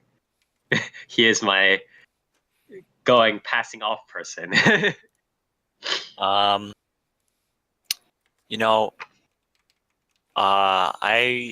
found this one kind of tricky this year because there weren't necessarily studios that like blew me away this year. Usually, I'm like, oh yeah, Madhouse is fucking sweet, right? Although the last couple of years they've been iffy. This year they only did like one fucking thing, and it's like, oh, okay. What did they do this year? Mob Psycho, or was that last year? Aka 13, Bones did Mob Psycho. All right. Yeah. Production IG, I believe, only did. I believe they only did Ballroom this year, right? Something like that. The other studios that relatively impressed me were Orange for the way they handled Hoseki no Kuni. I liked the way Kinema Citrus adapted Made in Abyss. Yes, Kinema Citrus, very good. But this year I am going to give it to Bones, I believe, for the second year in a row, because Bones is a pretty small studio, right? They're not like people know about them. They've done some big stuff, but in terms of budget and whatnot, they're not really the biggest studio out there. But they still keep up like really good animation quality in pretty much all their shows. Yeah, even when they have something like Boku no Hero Academia, which got a second season this year, which you'd think that's their big money maker. That's what they're going to put all their money into. They still have Kekai Sensen going, and it still looks really, really good. Yeah. It doesn't look. It may not shine quite as brightly as season 1 did in some places, but it still looks really solid. It's still very consistent, and it's still pretty much up to par with the quality that I expect from Bones. So I was pretty impressed with how they managed to balance this big juggernaut series that by all rights any other studio would just devote all its fucking money to, because that's the series that's going to make them the money, right? I was really impressed by the way they balanced their series this year. So. Yeah. Okay. Dark. So mine is going to A1 Pictures. It's kind of a cop out, to be honest with you, because they had a solid roster this year, but obviously they also had, in my opinion at least, they had a little bit. They had Fate Apocrypha, and there was that one scene with Mordred that was really bad. Yeah, but that was the thing. It was like Fate. I don't know. Fate was like. Fate is a big moneymaker. Why would you mess that up? There was a lot in Fate that was like, I thought pretty fine. After that, like that was a really standout one that was like pretty damn bad. But I don't know. I just think the sheer volume of stuff that A1 has done this year, and like, I don't know, just that paired to the fact that they're pretty consistent. Like they're not. It's not like anything was like terrible. Like Fate, that one scene wasn't great, but overall, it was still a pretty good, pretty good year for A1. They had. I mean, ever since I guess starting from the latter part, I guess starting from 2014 onwards, they just had a very breakneck pace, with some scandals going on, but mostly a very breakneck pace overall. This year even they did what is it? I don't know, Exorcist, Demi-chan wa Katari Tai, Interviews with Monster Girls. They took on Grand Blue Fantasy, Edamanga Sensei, Saikano, Fate Apocrypha, Blend-S, Idolmaster Side M. So those are all, most of those are pretty big, franchises, and they're not like things that can kind of just be taken lightly, right? So quite a big haul overall. But yeah. Okay. Toast. My studio of the year, goes to Studio Gallop. Mm-hmm. They did good stuff this year. If you don't know who Studio Gallop is, they are responsible for every Yu-Gi-Oh series. From the original all the way to Brains, but I'm not going to talk about Brains. I'm going to talk about Dark Side of Dimensions. That movie looked fantastic. Well, it is Yu-Gi-Oh, and they do have a lot of money too. So if they didn't put enough, production values into it, that would be every scene was fantastic. There were no really bad scenes like that one scene in Fate Apocrypha that we're always going to mention. I don't believe you. Appealing. I can mention a few scenes in Fate Apocrypha, but there was a lot of CG involved. Like Kaiba's dragons were all CG, and all. Well, they've been doing that for a while. Yeah, and Yugi's dragons or Yugi's monsters were all like not CG. But yeah, Studio Gallop, Dark Side of Dimensions is one of my contenders for best visuals.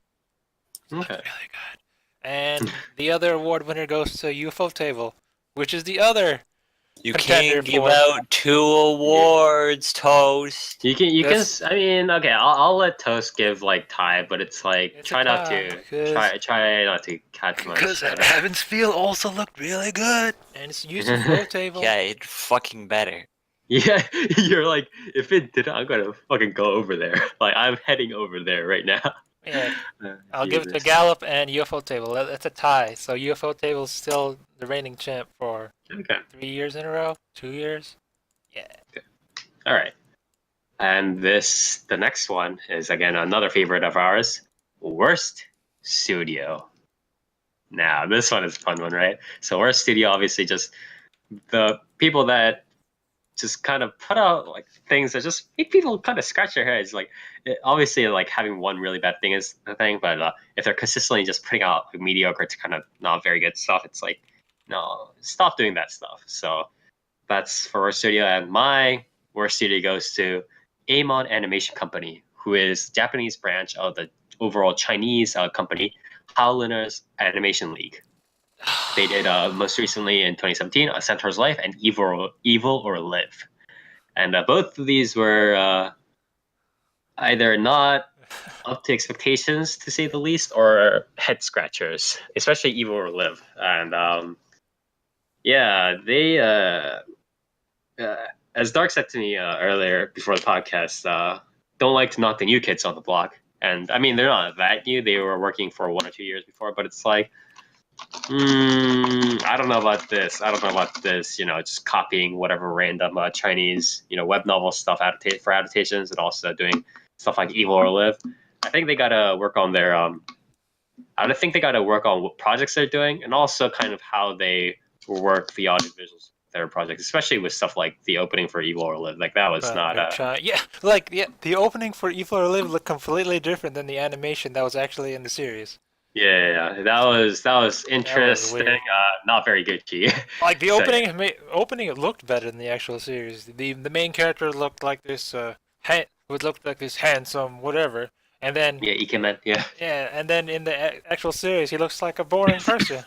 It was like comparing Gaku and Handsome and how handsome they are, and then like when you get to the actual series, it's Kirito. That is true. You're very right. No, it's a good analogy. But yeah, so I'm gonna give that to Worst Studio to Amon Animation. now to Nier. I'm going to actually interject here because my worst studio is also Howliner's Animation Oh. for the exact same reasons. Uh-huh. Okay. So both Tosa and I And have the same. Yep. If there's this show called there's this series called Tales of Demons and Gods. Mm-hmm. It was also done by Howliners, but no one Mhm. mentioned it. Well, I maybe mentioned it like once this year. I know of it, but I just don't. The CG. Have you guys seen like the Finger Family videos on YouTube? What? It's kind of that level. Stop. It's around There's that no level. way. There's no way it's like amazing 3D world levels of fucking bad. It is. I refuse. I What refuse the to believe that. It's like the most. dude. It's the most bootleg of bootleg Chinese like studio animation that you could ever seen. If Toast says that, I'm actually inclined to believe him. Honestly. Yeah, You you have to have- show me this. I need to see this after. Like, All right. Nier, quick before we all explode. Just Fucking take it over. Christ, dude. Worst studio. Quick. So my studio, or my worst studio, isn't necessarily a studio per se, but more of a corporation that interferes with studios, if you Mhm. can say that. Mine goes to Katakawa Whoa, Kanakawa. for the recent Kimono Friends debacle, which so far is easily the biggest anime related scandal this year. If you're unaware, Kimono Friends, it came out this year. Everybody liked it, and at least everybody in Japan did. And it became this really big, weird, like hit sensation meme show. Mhm. And for some reason, Katakawa just up and fired the director of season 1 without a word. Yeah, there was a huge Twitter and, explosion over that. And the director, Mhm. in a very rare case, actually spoke about it on Twitter, and Mhm. people got very upset at Katakawa. Yeah. A lot of really hardcore Kimono Friends fans are still boycotting. I mean, even if it was like a regular series, it was just not a very good, abrupt decision to make. If it was sort of another series, this wouldn't be covered as much. But like, let's say it was covered as much, like it still would not have been a very good sequence of events, regardless Yeah, of the series. for sure. But it's just the fact that Kimono Friends director was one of the only Japanese businessmans that had the I guess courage to speak up about it on Twitter, because stuff like this happens all the time. Japanese people get let off their jobs all the time for Mhm. whatever reason, but worker culture in Japan dictates that you got to be loyal to your company even if they've fired you for no particular reason. So Yeah. Or you got to be quiet and not make too much of a fuss, essentially. Yep. Yeah. Very unfortunate. Very unfortunate. Dark. all right, so my worst studio is also Howliners for the same boy, reasons. triple. Excellent. For the same Join reasons us. as Fire, because like, why do you make Centaur's Life? Why is it fucking Give me a bad? Fox What? Spirit Guardian or whatever it is. The Fox. That matchmaking show has match. better audio visuals than fucking anything they put out this year other than that. But even that's fucking bad. Looks like it came out like 10 years ago. Yeah. Very unfortunate. It's just like, I don't know. It's just kind of weird. And like, I don't want to say weird shit like, why'd you have to, like, because Centaur's worries is not a fucking. That's not like a Chinese web novel thing. So I'm like, or whatever you want to say. Yeah, So, it's relatively standard, yonkoma or Japanese yonkoma. So yeah, so I was like, man, you want to do some weird shit like with that fucking Tales of Demons thing Toast brought up. It's like, all right, whatever. But it's like the fact that not only are you going to do it with that, but then you're going to go so far as to like take an actual not dime a dozen fucking series and then just like give it these trash audio visuals and then do that for multiple series in the same year. Mm-hmm. Like, what the fuck? When you're only working on like one thing at a time, like, man, Yeah. that ain't good. Like that just isn't gonna fly. So, get your shit together. Yeah, exactly. All right. Oh, So that baby, was a for triple. the worst studio, and now we're going into some of our more central / core awards here, and the first off is the best overall soundtrack. So I guess I'll go first. Best overall soundtrack means a lot of things to me. Obviously it means good music overall. Like I can listen to it individually. Like if I'm just like working on stuff or whatever, or if it's a more like actiony series, if I'm running whatever, I can still listen to it and not be like, yeah, this kind of sucks. Like I don't want that sort of feeling happening independently. But it also has to fit both the pacing of the series and be flexible when the series does XYZ. So it's like a good example again would be something like Dichijo. It is idiosyncratic. It stands on its own. It's very nice. It fits the sort of simplistic but relatively surrealistic tone of the series. But when things need to be silent, it's silent. When things need to go full like Fantasia, whales everywhere, trumpets blasting, it does that. So it needs to be flexible as well. But best overall soundtrack goes to Girls' Last Tour. Honorable mentions to Clockwork Planet, Kobayashi-san Chi no Maid Dragon, and Tenshi no Sanpi. So Girls' Last Tour, the thing I liked, it was obviously it sort of fit the sort of not it's not ethereal in a sense, but again very sort of quiet and sort of, how do I say this? It's like one of those Japanese RPGs where you're sort of like traveling solo and kind of like basking in like scenery porn kind of stuff. Is much more quiet. But I also like the fact that it was nicely sort of thematic. A lot of them had like this sort of foundation of like marimbas or like other sort of like percussion instruments kind of in the background, kind of going through it, with maybe sometimes like soft piano, not like Mercado piano, like you couldn't really hear like individual notes, but sort of like slow, sort of like rolling. I do like those sorts of soundtracks, but more than that, it really fit the Girls' Last Tour series. And so for that, I think I awarded the best overall soundtrack. Nier. So, best soundtrack is really important, right? Mm-hmm. I'd say for me, it's probably the second most important award that we have. Because I like music. I'm not a big, music nerd like Spire. You're not an audio gourmand like Spire. I don't know all the fancy terms, These all nerd terms. all the every fucking instrument name and all the notes, and I don't play instruments, I don't do these things that you do, yeah. But I like music, all right? Yeah, I like listening to music. I like good music. So music is very important to me, especially in a very visual format like anime. Music can complement a series extremely well. And for me, I've got a lot of the same criteria as Spire. I have to be able to listen to it on its own, right? Yeah. Like a good soundtrack stands by itself. Yeah. So I gave it to the only soundtrack that I physically bought with physical, real, actual money.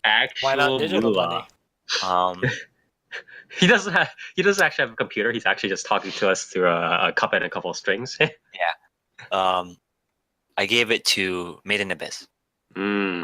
Yes. Made in Abyss soundtrack is absolutely phenomenal. There's pretty much not a track on the entire soundtrack that I don't like. It's extremely well done. It goes with the show almost perfectly. there have been interviews with the composer where he composed the music like while he was reading along with the manga. Oh, that's pretty cool. So, it's like the perfect soundtrack for the show. It's really good, and it's absolutely fantastic to just listen to on its own. So it gets my award. Honorable mention goes to Hoseki no Kuni. It had a very nice, fitting soundtrack. And also there was this focus on like acoustic guitars and stuff that I really like. It was very nice. It was very nice. Okay, so Dark. All right. So I'm also not a music nerd. Unlike Spire. I should have gone Fucking last. dork. Fuck you guys. Sorry that our hearing is not up to your musical forte level, Spire. You guys. All right, go on, Dark. Our ears aren't blessed with God ears. Oh, jeez. All right, Dark. But, Dark, go. So I guess so what I went with is I don't know. I guess I kind of judge it in a similar fashion as you two, but I don't I wouldn't count out something if I was like, oh, I wouldn't really listen to this like by itself, That's fine. Because I think if it complements a show well enough and like what's happening, that's fine. Yeah. But I don't really listen to many like background tracks too much by itself anyway. But what I will say is I listened to a few from Garo Vanishing Line, and I really, really like Garo Vanishing Line's OST. That's a good choice. It's a lot of fun. I like I think it complements the show very well. It's like, since it's a Garo series, it's very tokusatsu, and like this is the song that's used for the finishing move. Like when you hear this song, the finishing move's coming up. And I really I just really like all that in that show. And it just has a lot of tracks that really work nicely, even when they're played at like different points in the track as well. So it's not like it all has to start from the same like point in that same song either. Garo OST is always super nice. I remember the last anime I listened to the soundtrack, and I was like, it's almost like a Nier-esque soundtrack, but it's a little bit more electronic. It was very, very, very interesting OST. Okay. All right. I was also going to do honorable mention. Also goes to Hoseki no Kuni and Made in Abyss, but I didn't watch enough Made in Abyss to really like determine how, because I wanted to give the award to something that I actually did see how it really fit in with the show. So okay, kind of where I fall with that. Toast. You could say that Hoseki no Kuni is really sparkling like a jewel today. Yeah, nice. I can really hear it. So you're giving it to best overall soundtrack, or Hoseki no Kuni? No, I didn't watch it. Oh. My best overall soundtrack is... Okay. It's probably going to be Fate Apocrypha. Okay. Like, I have to preface this by saying, you guys have mentioned that it has to be... the song has to be able to stand on its own, even without it. My previous winner, what was it? Unlimited Blade Works was it last year? I can't... 2015, whatever. I don't think it could stand by itself as well as it does, like alongside the actual scene it's being played on. Like, there's songs that are good by themselves, and that would be the like Calafina and Yuki Kaijiro songs that you can listen to whenever you want. Like, they're good by themselves without any other outside interference. But with Unlimited Blade Works, I feel that Jun Fukusawa's stuff is made specifically towards a scene in mind. So a lot of it loses its impact if you don't watch the scene along with it. That's my criteria for It's like my rebuttal for how a song should stand up on its own, whatever. But yeah, Fate Apocrypha is of the norm. Yeah. Like you can listen to it all by itself. What I do like about it is how, compared to other Fate series, it has the most medieval tone out of all the other series. I've already Much more mentioned this darker before. tone, I think. Oh yeah. Like you got your medieval instruments like your harps and your flutes and whatnot. You don't have any modern techno or electronic or That's other true. stuff. Was there a different? Yeah, of course it was. Jun Fukasawa is specifically for Unlimited Blade Works. Yuki Kaijura, Okay. whatever. Yeah, Nothing because I keep that- thinking of Kajira doing stuff. Yeah, but yeah, you're right. Okay. So that was best soundtrack. Yeah. And now we'll move on to best overall visuals. We're gonna fight over this one, boys. All right. Near, do you want to go first? You're already like you seem very like ready to go with this one. Well, best overall visuals. This is Mm. this is the most important category for me. Because as you know, I like my visuals. I like my shiny lights in front of my eyeballs. The Chinese cartoons. But I thought really fucking long on this one, and I was honestly surprised with myself with the conclusion I came to, because like I was saying earlier, if you told me a CG anime was going to be one of the most visually interesting shows in the entire year, I would have slapped you in the mouth. You picked Centaur's Worries? Really? Shut the fuck up, Toast. You picked Alice and Zoriko? Episode 1? Oh my god. I picked Hoseki no Kuni for best overall visuals because a lot of things. You like how they sparkle in the light? I like this studio stepping up to the plate and actually trying with CG. You know, putting in effort. Like they did their own thing with CG to make it look like honestly amazing. Like it looks really good in motion. They're not lazy with their animations. Like characters are always moving. And not in like an unnatural way either. It's just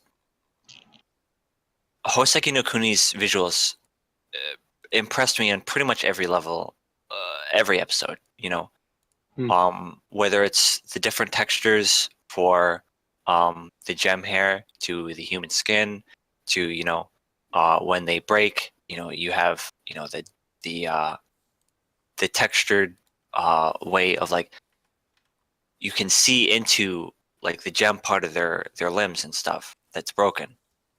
Like you can see into it, and it's like there's depth there. It's like there's so much work put into so much that like nobody else has done with CG. You know, everybody else, they make their model, and that's it. They animate it. And it just doesn't. You can't like replicate hand-drawn animation with a model, right?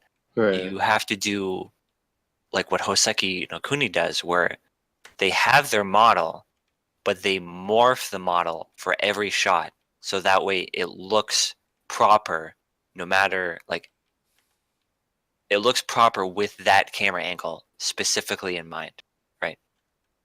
And it's just like there's so much work put in that nobody else has done, and it really impressed me, and that's why a CG show gets best visuals of the year for me. Right. Is your runner-up Kimono Friends for best CG?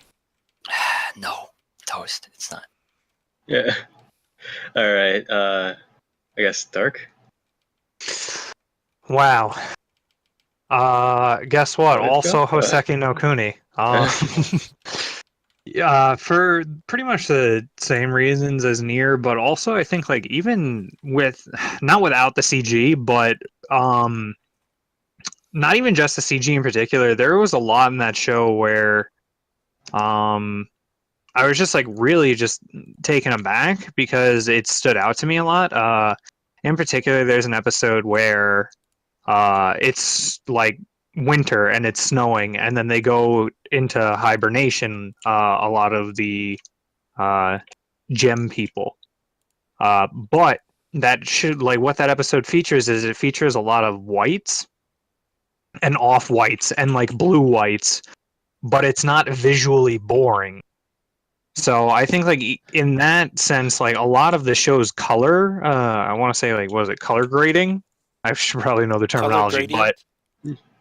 yeah, and whatnot. Like there was so much like there just must have been a lot of thought and like a lot of maybe even trial and error to like get it right and to make like these scenes where 90% of what's on the screen is a variation of like white to like look interesting and to also be able to be differentiated from each other without looking like unnatural or like a completely different like a completely different color. So I thought that was pretty damn cool. Another thing too, with the CG, Nier kind of touched on it too, is like you get a lot of shows when they do CG. It was apparent in Alice and Zorko like pretty heavily, and it's apparent in pretty much any anime that I can think of that uses CG, where for some reason they just don't get the shaders right. And I don't mean anime shaders. I mean like if you have a car, sometimes it'll just be like a matte car, and it doesn't make any sense. Like there's no reflection. It just looks like they He's just just used there. He's just like running. Yeah. yeah, it just looks like they used the default shaders in Maya, and like very clearly in this show, like they went really hard in doing shaders for like the gem parts and like the various different like the water and sort of like how light and shadow reflect off of everything in the show, and to make it look not standard or like not this weird unlit or like wrongly lit thing. Mm-hmm. And on top of that, they also had insane water effects and like liquid effects in it, which was nuts. And I'm just like trying to wrap my head around how The they liquid could gold have done effects. it. Yeah, the Like, liquid gold, the mercury. you have a liquid effect, right? But it not only does it look liquid, but it doesn't look like watery. Like there's a consistency to it. It's really impressive. Yeah. And even the mercury effect for Cinnabar, like right in the beginning, the fact that she essentially like she has an attack that essentially makes like clones of herself out of mercury to charge the enemy, and it just looks absolutely like phenomenal, honestly. And the gold does it as well, where the way those liquids like wrap around things and like wrap around other meshes is like extremely impressive. And I was not because I don't know how big the studio is that was doing this Hoseki no Kuni, but I think it's relatively small. yeah, to be even relatively small and to be able to pull off like advanced like physics and particle effects like that must be one hell of an investment for them, because you can't like that's not something that was created overnight by even just like a room of computers or something rendering it. That's like you need crazy shit to be able to render something like that and to be able to put something together like that. Or at least a very interesting way to kind of quote unquote cheat the system, right? Even cheating the system for something like that is going to take a long time. Yeah. Especially to get it right, because then you have to preview it, like you have to make sure that like these things look natural. Yeah. And Exactly. they very clearly put a lot of work into every like shader and every particle effect in that show. So Yeah, I don't watch much of Hoseki no Kuni, but the parts that did look pretty fucking good. Like yeah, it was very like they knew they were getting into this sort of like CG thing, but then they kind of worked on its like strengths, which was nice. Yeah, it's a very similar sort of thing that I had said with Slayer, not Slayer, Raven in Guilty Gear, where I see some of his movements and like how his like model stretches and stuff, and I'm just like, I wouldn't even know where to begin for like a skeleton rig for that and how they even put that together. So like these people are whereas like with a lot of anime, it's like you kind of get how they did something. Yeah. And you can guess like what the skeleton looks like. It's like, all right, it's just a humanoid. It has the regular animated bone structure of like the proper joints and everything. It's like with this show, I have no idea half the time. Okay. So I guess are you saying this anime's animation is well polished?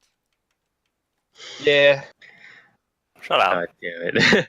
All right, so I'll go next. You guys need to make more gem puns. I'm disappointed at the amount of puns you guys Shine are like a making. diamond kind of thing. Yeah, but, diamond in the rough. diamond in the Yeah. rough. You All really right. crack me up, Toast. God damn it. All right, so I guess I'll go next. I will admit, I'm definitely not, an expert or anything, or I'm not even sort of. My strong point is not sort of analyzing visual stuff, and I'm not as keen to notice, small differences in visuals. So a lot of times I focus less on the visual techniques specifically, and more just on what they're trying to depict and the overall quality. So for me, out of the stuff I watched, unfortunately, I did not watch Hoseki no Kuni, although I would have probably given it best overall visuals if I had. Wow. Wait to not be a conformist. But on the stuff I did watch, I would give it to Made in Abyss, mainly just because of. I've always been a sucker for scenery porn in general, but just the way that they kind of draw out everything, not just in the beginning or whatever, but pretty much in action scenes and transitions, whatever. They just made sure that while they had the standard sort of animations of like the chibi characters and everything else, right? They always had them in that sort of this existence sort of world, expansive world of the Abyss, and it was very much there, not just in terms of like, we're in the Abyss, we're hunting stuff like that, or sorry, like treasure hunting and stuff like that, but it was very existent in terms of like how we could see its depth, how we could see sort of like the layers, the walls pretty much enclosing everybody everywhere, like regardless of where they were. So I really did like that, the villages, everything, sort of how the background porn kind of worked out. I also really like how they drew the monsters in the different. Oh yeah. It's very impressive. Yeah. Honorable mention obviously goes to our recreators. They kind of chucked in a lot of money, sort of. Unfortunately, their stories weren't as impressive. But that and Girls Last Tour again, for somewhat similar reasons as to Made in Abyss, but not nearly to the same degree. Toast. I'm gonna be the usual guy here and say that my best visuals is also a tie for two different reasons. One's gonna be for Dark Side of Dimensions. Their use of like CG versus drawn stuff was really good. There's a lot of CG involved in the movie because all of Kaiba's his new dual disc is all his Bluetooth and whatnot. It's all on the cloud, so all of his cards are digital, and he has a he has like that Bluetooth eye thing, Google Eye. So, are you saying he has digital dual monsters? yeah, all his cards are there on the cloud. It just like slides down from his arm, from like the digital world, and then he just picks it up. But then it disappears whenever he's not using the interface, whatever. Yeah, I liked it. Like probably the best use of CG, Dark Side of Dimensions. And then on the other side, the other winner is Heaven's Feel. For a completely different reason. Oh god. It's like the UFO table quality. That's I don't need to really explain that. It's the UFO table quality. It's really shiny and looks really good. Mm-hmm. But I'm going to make a special mention towards the use of the camera in Heaven's Feel. I don't know. I'm not a film guy. I don't know much about your fancy camera movements. But in anime, most scenes where there's people talking, it's mostly static camera, right? It's one shot of whatever. It doesn't really move. Mm-hmm. It doesn't do any panning. In Dark Side of Dimensions, there's a lot of camera movement. Or not Dark Side of Dimensions, Heaven's Feel. There's a lot of camera movements, especially in the fight scenes. Okay. There's this one, like when Lancer and Assassin are fighting. They start at the temple and then they move throughout the city. The camera is not just slow. It's not just one scene there, another scene there. It's not cutting anywhere. It's moving. It's always static. There's this one scene where Lancer and Assassin are moving through the rooftops, and the camera is right behind Lancer, or the camera's on Assassin, and he's it's on his back and he's throwing stuff. But then the camera shifts backwards and zooms out of Assassin through Lancer's legs, and then it comes right back around him. And then it pans around. Those camera pans for are a 3D for a 3D effects, or from behind him into a bird's eye view, and it's oh, it looks really cool. Yeah. What's the term? Sakuga? Is that one of the fancy terms people use? Sakuga. Yeah. Oh, Yeah, boy. I think people like using that. Big word there. Yeah. You could see the same effect when Ryder's fighting also Assassin, or she's got the chain. She got the chain thing. Chain spike. What's Ryder's weapon? A spike with a chain on it. And it's she throws it, and the camera's with the spike, and it's moving towards Assassin, and then Assassin deflects it, and the camera's still on the spike, so you could see it being deflected. Kind of playing pinball. And then it's and then Ryder calls it back, and the camera's still on there on the spike. So and then it goes through her legs. You can see essentially what you're saying is that you can see the pin sort of, or the chain kind of, or the weapon rather. You can see it being sort of pinball around. It's like GoPro, man. Yeah. GoPro. It's like you attach a GoPro to Ryder's weapon, and just you can see it move around. It's that kind of thing. I really don't know how to describe it, but those camera perspectives are always very interesting to see. You don't see those in usual anime. Yeah, those are specifically saved for movies and for high budget stuff. I really appreciate that in Heaven's Feel. Okay. Yeah. All right. Camera. With that, we're done with best overall visuals, and now we're moving on to stuff that I'm sure is going to cause a lot of shouting and a lot of, mainly a lot of shouting, right? And they are most overrated and most underrated series. So these are always great, right? Yours taking in some breath again just to get ready. So for me, most overrated series, again, this depends on obviously the gap between the quality of the series and what we got from it versus what was expected from the series, or what the series could have been, whatever, right, before we got to see the series in the first place. So it mainly has to be that difference, right? It could be a good series, but then if everybody expected it to be some sort of masterpiece, blah, blah, then it's definitely one of the most overrated series. Conversely, if somebody expected it to be a good series, or if somebody expected it to be a bad series and it was bad, then it wouldn't be overrated, right? So that sort of gap is the important part. So I actually gave a tie.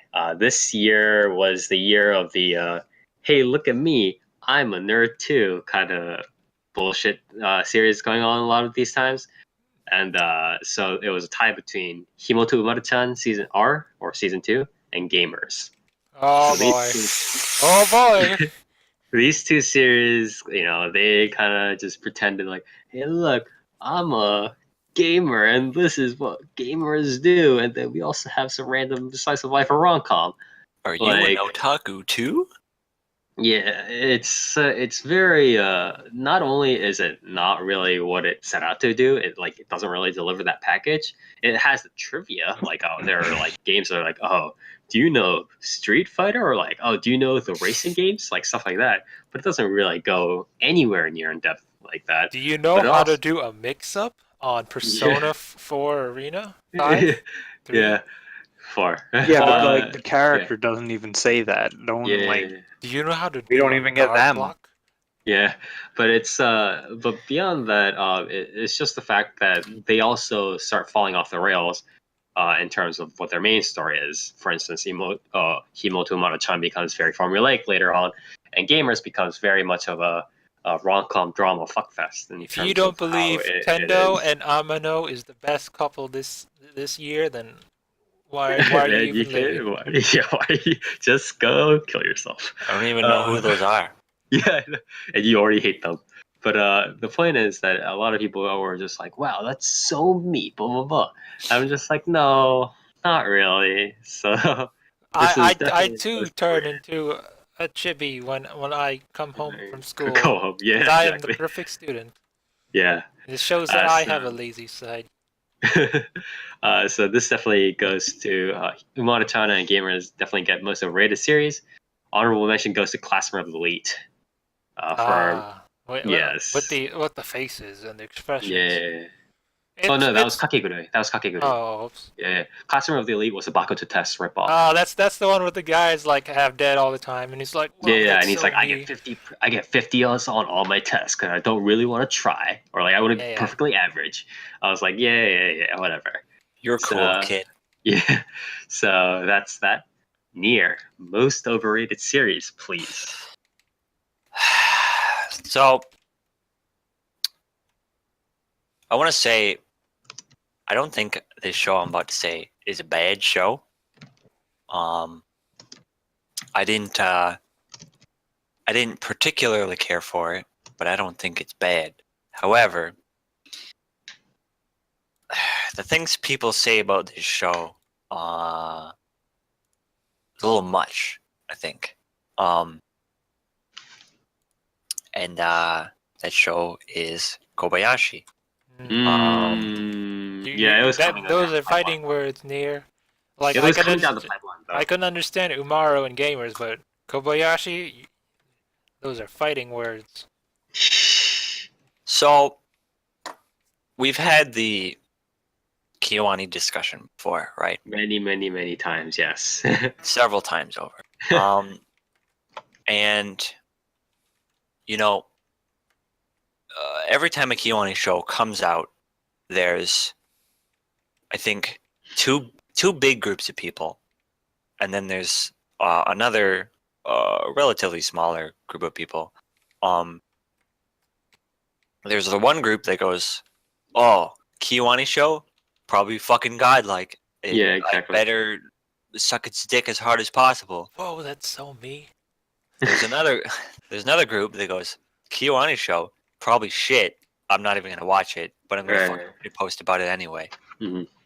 And then there's the other group that actually watches the Kiwani show and goes, "Is this a good show? I'll watch it and decide based on its own merit." Oh, is that you? That's me, haha. Aren't I fucking cool? But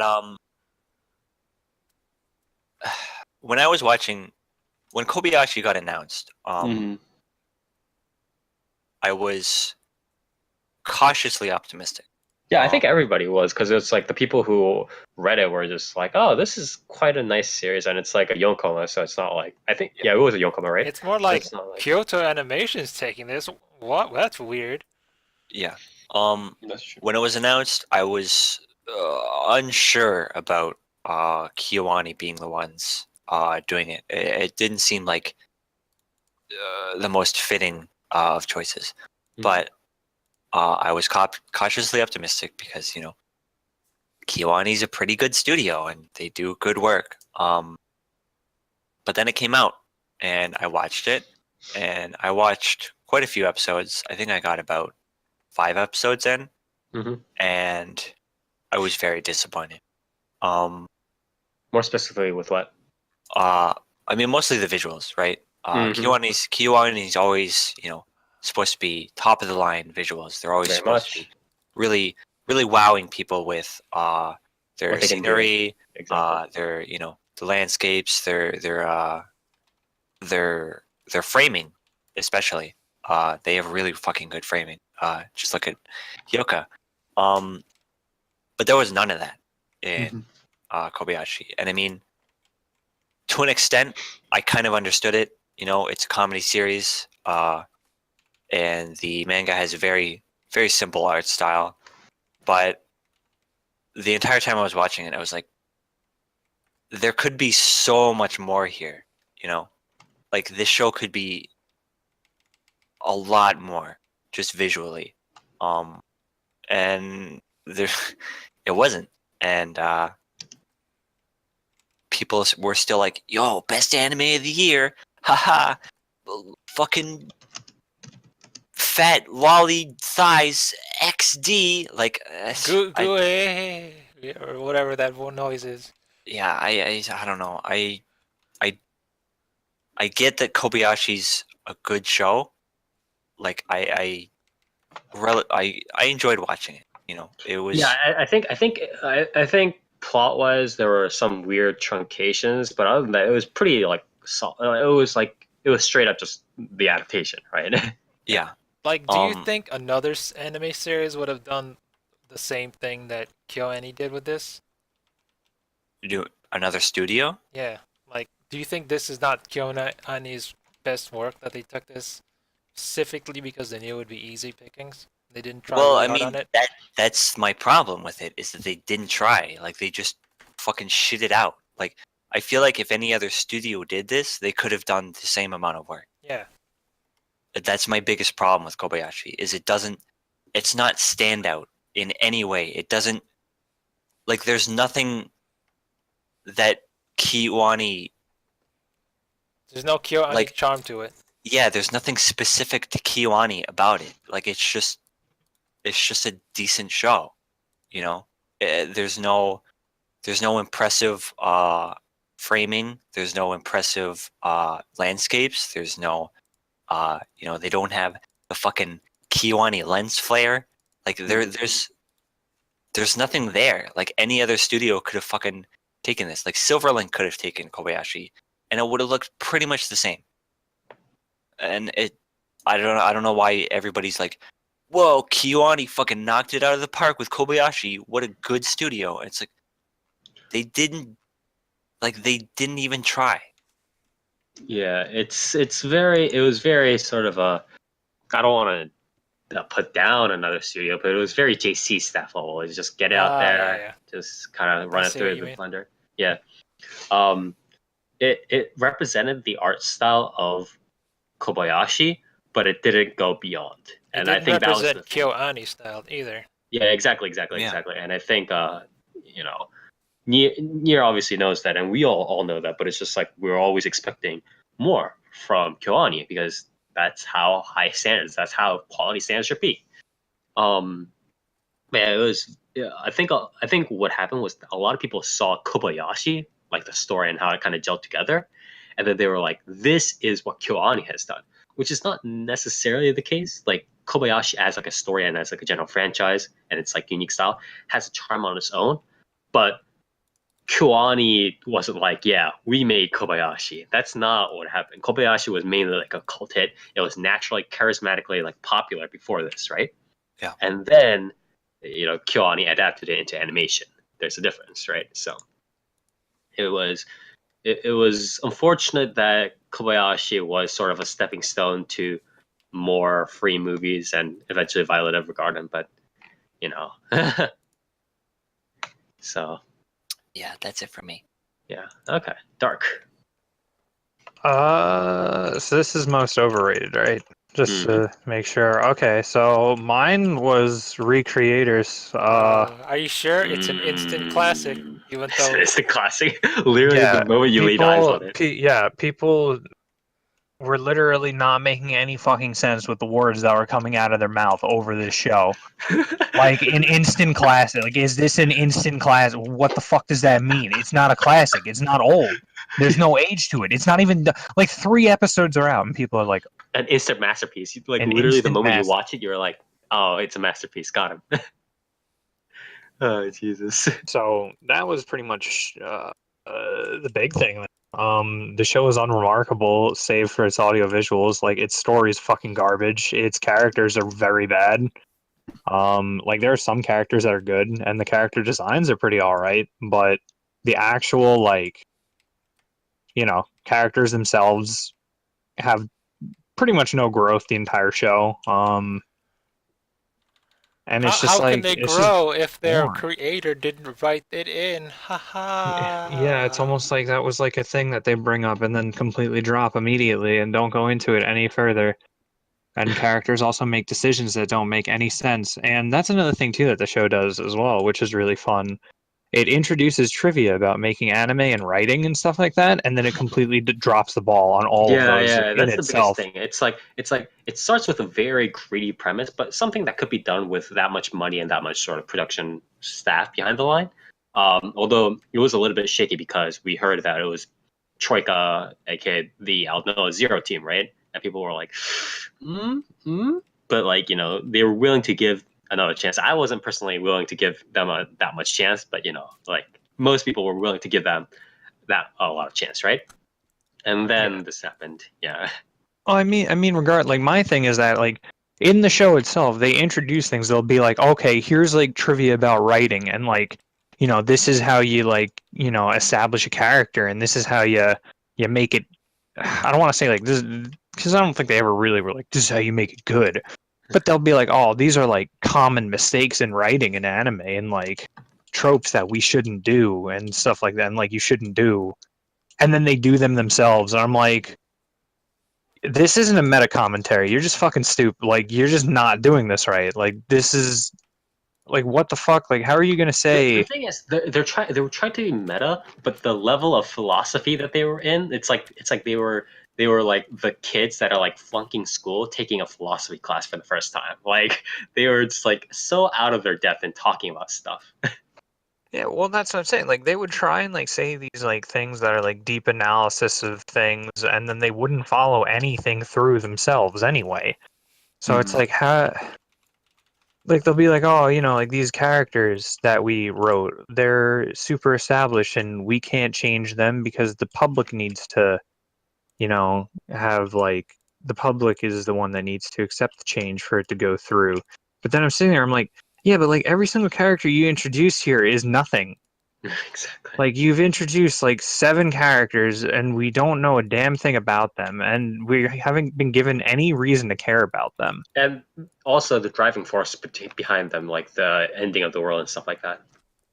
First of all, I never finished the show. I got to like episode 8 or 9 or something, maybe even further. Actually, no, I think I got to like episode 14 or 15. But the world ending thing, we literally, I was up to episode 14 or 15. There was still no proof that the world was ending. There was still no actual signifier that what they were saying was true. And like the character Meteora essentially just became like a fucking prophet out of nowhere. Yeah, exactly. And it just made no sense because they were like, oh, the world is ending, and because like when the worlds interact, the fabrics of reality tend to fold in on themselves or something, and like the world is going to end because of that.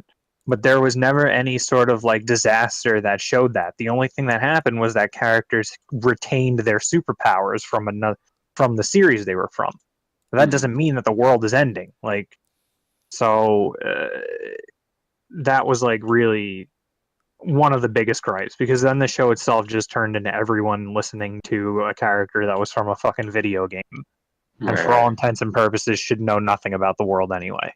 Right. Yeah, that is very true. Okay. Toast. What's up? Most overrated, please. My most overrated can't go to either one of y'all's because I want to talk about something else. Mine will be towards Aho Girl. Was it overrated though? Yes. People thought it was like this is the funniest thing in 10 years. This is on par with Nichijou. And Are I'm like, those the people? Are those Are the same those people people who like mentally sound? Are those the same people who like watched what is it like Mangaka-san and then thought that was literally like fucking some probably. Dave Chappelle level shit? Like Is that free guy that Bob guy linked the other day? Maybe. Like, I yeah, can understand, like, if you know who if you know this guy is Hiroyuki, he's made some really good memes. Like, jam it in and, and stick your ponus in my wagyu, and a cat is fine too. That's this guy. And, like, uh, I want to bully Saber, whatever, Dojin. That's yeah, also this exactly. guy. Yeah, I it can is. understand why people are hyped up about it, but But Aho Girl was just dumbing it down to like just the lowest like I don't want to sound elitist, but it really was just dumbing it down to the lowest common denominator. It was just like yeah. at some point you just gotta stop. Haha, banana! Yeah. Haha! It's See, now also Toast penis. understands how I feel about Setsuka Yakundama. Hey man, Aho Girl. that one has some really smart. Those are Banana like jokes. those are the cerebral High banana IQ jokes. banana jokes. you got like 12 varieties of banana jokes in there. God, I want to change the title of this so badly, but I can't. It's like Oh, it's man. like it's like oh no, Suda, there's a rip in your pants. Let me sew it for you. And he's like, thanks, Suzu. And then the other two come in. They're like, oh, it looks like Suzu's giving him a blowjob from this angle. And it's like, God yeah, that's damn good. it. That's the good stuff. That's the That's the good. I like my subtle yet not subtle. That's some good shit right there. All right. Well, And that's I also I it's and understand there's the also choice, this thing but where just- it's like the Prez is like I'm gonna write a suggestion box, and then like Mhm. she puts a hole in the box, and then later on she draws some lines on it. It's like haha, it looks like a butthole. God damn it. You're like Alright. that's my kind of stuff. Yeah. I like that stuff. But is this Alright. like what you said? This is the lowest common denominator. It's like haha, she loves bananas. Haha, she's an idiot. Haha, Yeah, exactly. the guy he beats her up. Yeah. But she doesn't mind because she tries to seduce him, and it's Yeah. like her best friend is a good person. Like that goes along with her antics, Mhm. and it's like Aoi Yuki's really good at voicing quirky, Aoyuki. yeah, quirky hyper characters like these, Mhm. and it's like I mean, even she felt kind of weirded out because she had to play like the idiot voice role, and then like people like in real life, like sometimes like she was like doing normal stuff, and then her sort of like Aho Girl voice started to seep in, and people were like, "Why do you sound like that? Why?" it's are like you whoa, it's like why do you that's your Futaba voice leaking out, and it's like okay. Then you got Mhm. Tomokazu Sugita. I mean, that's the guy who does really good both Tsukomi and Boke roles, and he's doing the Mhm. Tsukomi role in this. It's not. This is within their realm of expertise. They aren't magically going beyond what they're really good at. Mhm. And Yeah, eh, that's understandable. uh, you want this super banana that's like 10,000 yen, and then the president's like, by banana do you mean penis? And then she's like, no, it's just a banana. What are you, some kind of pervert? And then she's like, I'm not a pervert, but I really am. Is this another fucking cerebral banana joke? But yeah, I definitely understand the reasons behind why you would pick that. I was thinking of Aho Girl too, but the thing is, I didn't find that it was hyped up as much. But yeah. Anyways, next is When's the Seito Kai movie? I want more please stop. subtle Please dirty stop. All right. Most underrated series. So, most underrated. I would say again the same thing, right? The difference between quality and how much people hyped it up. I would say Grimoire of Zero, Hirokara Hajimeru no Mahou no Sho. humor. People, looked a lot of times they were like, oh, fucking furry shit going on. Which like, Furry bara, haha. but a lot of the things, honestly, like I really like the story of Grammar of Zero is mostly solid, mainly because of the fact that the character interactions kind of running in the story are very solid. Like a lot of the characters in there are rational. You know, sometimes the main like mercenary, like the beast mercenary, kind of hands it up to make sure the interaction stays stable. But beyond that, it's kind of very smooth flowing. There's like the slow journey aspects, of course, but then the heroine and the mercenary have to do stuff, and it's very it's a very uncommon series, I think, for me to read in terms of how the characters are not only approached by the rest of the world, but how the characters themselves approach the world. So I think it was kind of looked down on or like kind of passed by because people did see the furry and stuff like that. But I would like to still recommend it to people. It's a very, again, as I gave it the award, a very underrated series. Honorable mention goes to Nanamaru Sanbatsu, the quiz show, which again I think a lot of people kind of just pass it. You Because they're mean like, I what mean the the fuck? one with the weird voice actor that got better Yeah, over the time? awkward voice actor. Yeah, it wasn't. It wasn't the animation itself. Like some of the voice acting was a little bit awkward, but overall, just the story of it and like the way it goes into detail on the quiz stuff and the trivia, remind me actually quite a bit of Chihayafuru, and with a little bit less of the whole like love triangle, shoujo love triangle kind of stuff going on. So I do wish that I do wish that more people would watch both series. But yeah, that was my most underrated here. And Nier. Let's see. You want to think about it? No, for me, underrated is, like you said, flying under the radar, right? Mhm. Like not many people talked about it, not many people might have watched it. And I'm giving it to Suka Suka. World End, yes. Yes, because I wanted to give this an award because I really like this show.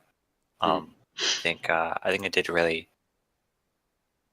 good job of telling the story I wanted to tell. But I never really saw very many people talking about it. There were some people in the first few episodes. It's like, whoa, lollies fighting people. What? Yeah, I was like, the It's thing is, yeah, I was thinking of putting for underrated, but it's like enough people have liked it. I mean, it's like again, it's like cult hit kind of stuff. Yeah, yeah. It's that's just fine. for me. It's like not. I didn't really see anybody really talking about it past like the first couple episodes, so it's getting my underrated of the year. Okay, Dark. So I was kind of at a toss-up between these two, just because like I don't really look into much community shit at this point because I don't want to. It's a slippery slope, and I feel like I'm just gonna get mad. But so like I have written down for me at first, I had Tsukigakure with a question mark because I was like, I don't know, did people watch that? Do people know of this series? Yeah. Yeah, because it was pretty good, but I didn't see too many people talking about it. But I think like my real like underrated, where like I saw people actively like dismissing it before it was even out, and then I watched the first episode and I was like, oh, okay, that's pretty good. Was Hinalagi, and the reason why I saw a lot of people dismissing it was probably like the most cancer shit ever, and it's just that there was a bunch of people bitching and complaining that there's no male lead, and they don't want to watch this show about girls.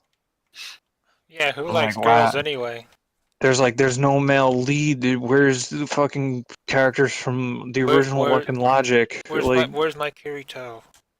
they're like, Whatnot. where's the original cast of Luck and Logic? And I'm like, now listen, I've never seen that, but who cares? Like, it's not. That's why it's not Luck and Logic. Like, that's why Exactly. it fucking branded itself as a different thing. And it's like, yeah, here's this. Like, it's like, yeah, it's kind of got like the skin of Luck and Logic, but really, it's just a slice of life, fucking thing going on. So, Yeah. and it was pretty good too. There was good development. There was like good episodes for characters and stuff like that.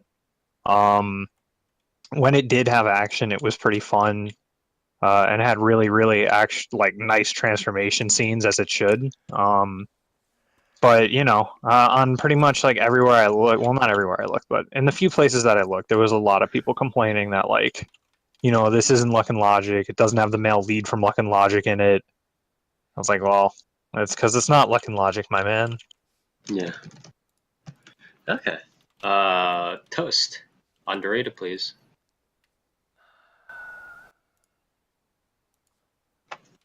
Toast? Hello? Hello? Oh. All right. I'm gonna give it towards Isekai smartphone. All right. Cause in a I'm leaving. in a It's season underrated, that was man. like jam packed with, I think 3 or 4 isekais. Smartphone stands above them all because I don't care about it. What I'm really talking about is Knights and Magic. Oh, the bait and switch. I see. Aha, Was that underrated though? I don't see anyone Yeah, talking what's about it? it. Everyone's talking about smartphone, man. I mean Were they? it's because Yeah. of the scale. Because it's like in comparison, it's like so much bigger. But I don't know whether Knights. Oh, I guess. I mean, Knights and Magic was just. Everyone's talking about how smartphone's so good. This main character, People are he's saying using- smartphone is good. What? the main character is using his magic in such fun ways, even though he's supposed to be my OP. God. He's just People using are. his magic to trip up enemies. Haha. Oh my god. If people believe that shit, they're gonna be eating up so much dumb stuff, isekai stuff in the next year. I don't even want to think about it. Like, All the girls man. in Isekai smartphone are cute and have their own personalities. I want to just like off myself after hearing you say that. But anyways, Yeah. Knights of Men, no one's talking about it. It's definitely I agree. In comparison to other series, I think it's much smaller on the isekai in the isekai world. But I think it's definitely in itself a thing. Like it's definitely a cult hit kind of thing, or like Sure. a mid chick kind of thing. But it's Isn't that the definition of underrated though? haha. In a way. So I guess. It's It's like the thing is, do you expect it to be? I mean, do you like how much do you expect out of the series? Like in terms of both like quality and accessibility is my question. It's like, do you really expect this Knights of Magic series to be like, oh, it like where you like it should be popular like pretty much everywhere, and then yeah, I think it should be popular. It's a heavily veiled mecha lover, heavily veiled as an isekai. There's the rub, right? It's like, yeah, I've heard a lot of complaints how Ernesti's always knows what to do in this situation. And I'm like, Yeah, power because fantasy he knows stuff. one thing, and that's mechas. He's not like some other MCs who are like, I have all this power, but I'm just gonna dick around with it. It's not that kind of thing. He knows what he wants, and he's doing it. You can't stop him. He doesn't even care about like the other implications of the countries. He's just doing what he loves. That's what I like about it. Yeah. that also wasn't the point of the series anyway, I guess, because people were looking at it like an isekai, but it's like the point was for him to build the cool robot, and then he fights with the cool fucking robot. Yeah, exactly. Okay, so I guess that was your underrated series of the year. Yeah, And, smartphone. Yeah. No, you mean Nice and Magic, right? Yeah, that one. Yes, the other isekai. And with that, we are moving on to most pleasant surprise. So these are different from our overrated and underrated series. It doesn't take it into account, what other people thought. It takes into account what we thought, right? Like we thought it should be this, but then it wasn't, and that was nice. So most pleasant surprise for me was Tenshi no Sanpi. You saying you like lollies? Oh shit, I gotta go back and watch it now. Again.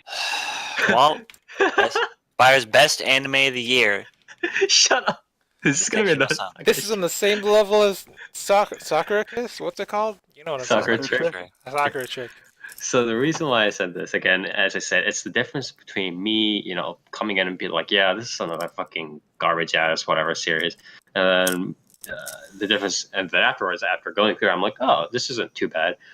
So you know, beforehand, I already knew, its background. It's like fucking made by the guy behind Rokubu, and I watched Rokubu, and it wasn't that good. Like it was very much just like, whoa, he's doing. What are you talking about, man? It was great, but the thing is, it's just like I felt like I mean, I don't know. I just didn't really think that this would be anything. It's just like it's gonna be another Rokubu, and it's gonna do another sort of like miniature teen drama, and then it's gonna go home, right?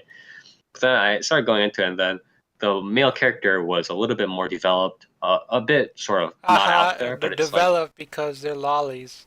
I shut get up, you. Ghost. I see your jokes.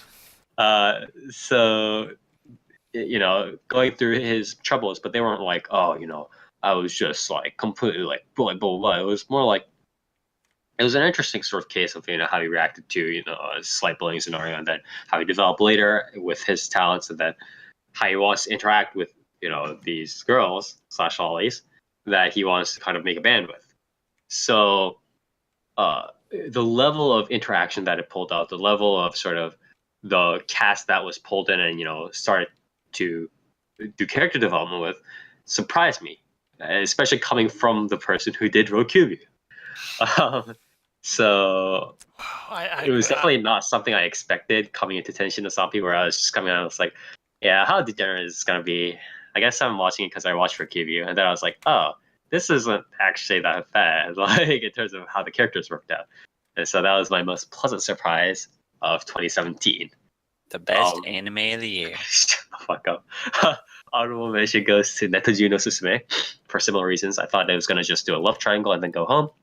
But it does try to work itself more quickly into a lot of the after story stuff, and as well as sort of it balances the idea of character interactions while playing a game, like playing the MMO or whatever, and the character interactions in the real world, and kind of going back and forth pretty well. I really like that. So honorable mentions goes to Netoju no Susume, or also known as Recovery of a 30-year-old MMO junkie, or something like that. But yeah, that was my most pleasant surprise. Nier. So, do you want me to be real or like really real? Yes, do both. Really real. I'll allow you to do both. Yeah, just do both. You want me to be really real? Yeah. My most pleasant surprise was Kimono Friend. Okay. Okay. Because that's not real. Everyone's like that was everyone's surprise, really. Because no, I mean it can be his surprise too. So. Because Kimono Friends came out, and you look at Kimono Friends and you're like, wow, that looks like fucking dog shit, right? Like that's pretty much everybody's first like instinctive reaction. It's like, wow, that looks bad. And that's what I thought, and that's what I thought for a while. And then I saw a lot of people talking about it, and I was like, is this show like actually a show? And Yeah. I started watching it, and it was really fun. It's a really fun show. I wouldn't necessarily call it good, but it's such a weird show. Like it really doesn't deserve like any of the praise or attention that it got, right? Because it's this dumb show based on a mobile game that nobody fucking played. Yeah, exactly. That has fucking absolutely garbage CGI. Didn't it get canceled while the anime was airing? Something like that? It got canceled before the anime even aired. It's even better. Like way before. But yeah, this show like did not deserve any of the attention it got. But it's just, I don't know. There's something about it. It's just really fun. It's a nice show to watch. It's very comforting. Okay. And my honorable mention is Hoseki no Kuni. Mm-hmm. Okay. Dark. Okay. Oh yeah, my most pleasant surprise is anime Guitaris. Yes. Do you want to tell us more about the background of that series? Yeah, so this show comes up, and I start watching the first like 10 seconds of it, and I'm like, wow, this is already like might be too much for me because I already got burned by gamers. Yeah, exactly. Not really burned. I kind of expect gamers not to be that great, but I didn't expect gamers to go where it went Mhm. to be as unremarkable as it was. Mhm. But so like I start anime guitars, and I'm like, yo, is this just gonna be like gamers but for anime, dude? And then me and Spire pushed past, I think, like episode 1, and I'm like, that wasn't like that wasn't bad. Yeah. Like that wasn't terrible. I'm like, who made this? And so I search on Mom, like, who made this? Turns out it's the same people who made Mars of Destruction and the Cockroach Girl. Right, exactly. Cookie ONA Town. or OVA, Cookie yeah. Town. Which so like the fact that this show, like me and Spyro were watching it, and I was like, yeah, this is all right. Like these audio visuals aren't bad. They're like pretty entertaining, and Yeah. I kind of like some of the character designs and stuff like that.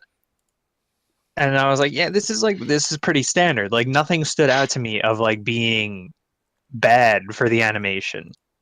In fact, like I would say, like in one of the episodes I actually watched today, just to fucking double check to make sure I'm not insane. Uh, it was still like it was pretty decent, like good animation at certain points. And I was like, wow, that's pretty impressive, especially considering the studio. Right. So, like, I was really pleasantly surprised that not only Are you is this saying Mars of Destruction is not a visual masterpiece? and and and an and a masterpiece with the soundtrack as well. Yeah, Yeah, those I was 10 gonna- seconds of Ride the Valkyrie, Dude, rated probably the transition. most blissful moments of my life. Never go back. Never go back from that. all I'm saying is that I was more into the music for that. Okay, this show, its music isn't as great, admittedly, but it does have the benefit of actually being really good, not Yeah. terrible. I don't know if I would. I don't know. I watched another episode today and I was like, wow, I actually really enjoyed this. So I would go so far as to say it's good and not just not bad. So yeah, that was my most pleasant surprise because holy shit, like who would have thought that this studio of all studios would actually put something forward that is worth Watching. Yeah. So yeah, wait, that is actually worth watching. which one are you talking about? Mars of Destruction? No. But yes. But yes, in a sense. Mars' Destruction is very much worth watching. Like, you get a lot out of that. All right. So Toast. Pleasant surprise, please.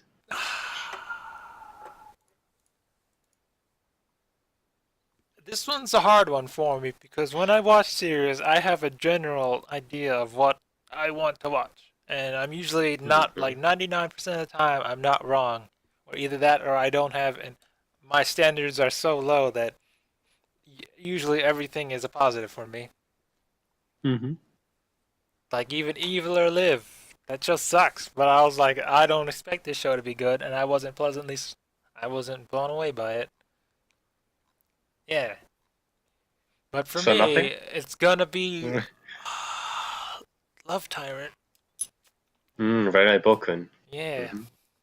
Because you think it starts off, you think it's a standard rom-com, and crazy hijinks happening, but then later on, pretty early, there's actual character development, and it's like, whoa, I didn't see this coming. Like actual character development that makes me like the characters more.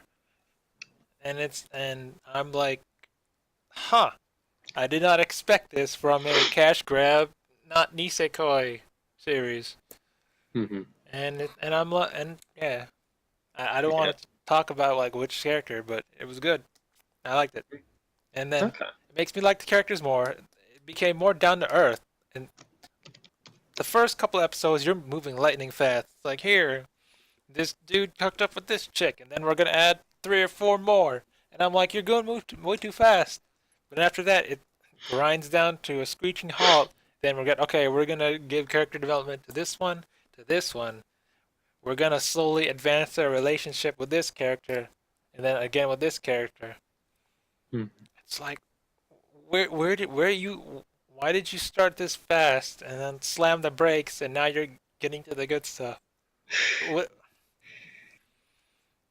You know when you're like, Well, it's just I think the part of that is just the way they try to animate it as opposed to sort of the natural pacing of the manga. You know what I mean?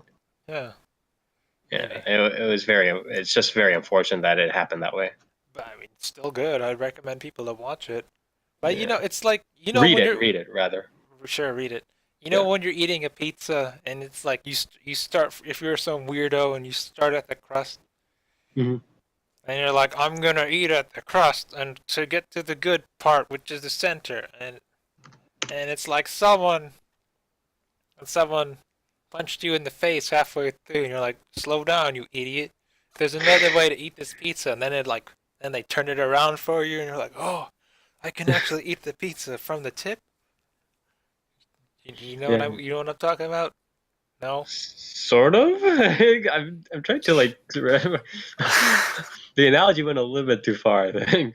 But Okay. In anime when the girls are like, "Oh, I love strawberry cake," and then they're eating the cake, but they save the strawberry for last. mm-hmm. Kind of like that, but halfway through the cake, you realize there's strawberries inside. You're like, "Whoa! I can savor it now." Kind. Does that make So more you don't sense? like the drastic sort of changes, essentially. No, I mean I don't mind it because it made me like the series more. Hmm. But it's just, why didn't you do that from the start? Okay.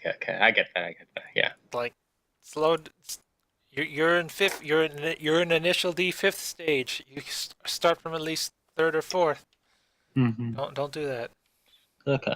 Yeah, no, I definitely understand that. It's good. Okay. So next up is biggest disappointment. So this is obviously the opposite of most pleasant surprise. And mine went to Yojo Senki. So Yojo Senki, also known as Saga of Tanya the Evil. I did read this when bits and pieces of it were translated a while back, as when it was originally a light novel and then it got translated way before the anime came out. I did like its sort of unique aspect them before, where again it was much more sort of like focusing on the pragmatic aspect, her getting through stuff. But the anime itself turned out to be a little bit wonky. The voice casting in it was fine. The audio was okay. The visuals were a little bit lackluster. I think we mentioned this on our podcast. And the tone of the series in the anime was changed to become a much lighter sort of like, oh, she ends up unwillingly helping the others along the way kind of thing, rather than being sort of like this eventual sort of character growth. Her kind of continually going into introspection, like, why am I here? Like, why has God put me here? I don't want to be here. I want to be away from this shit. Like, that's much more of what the light novel is.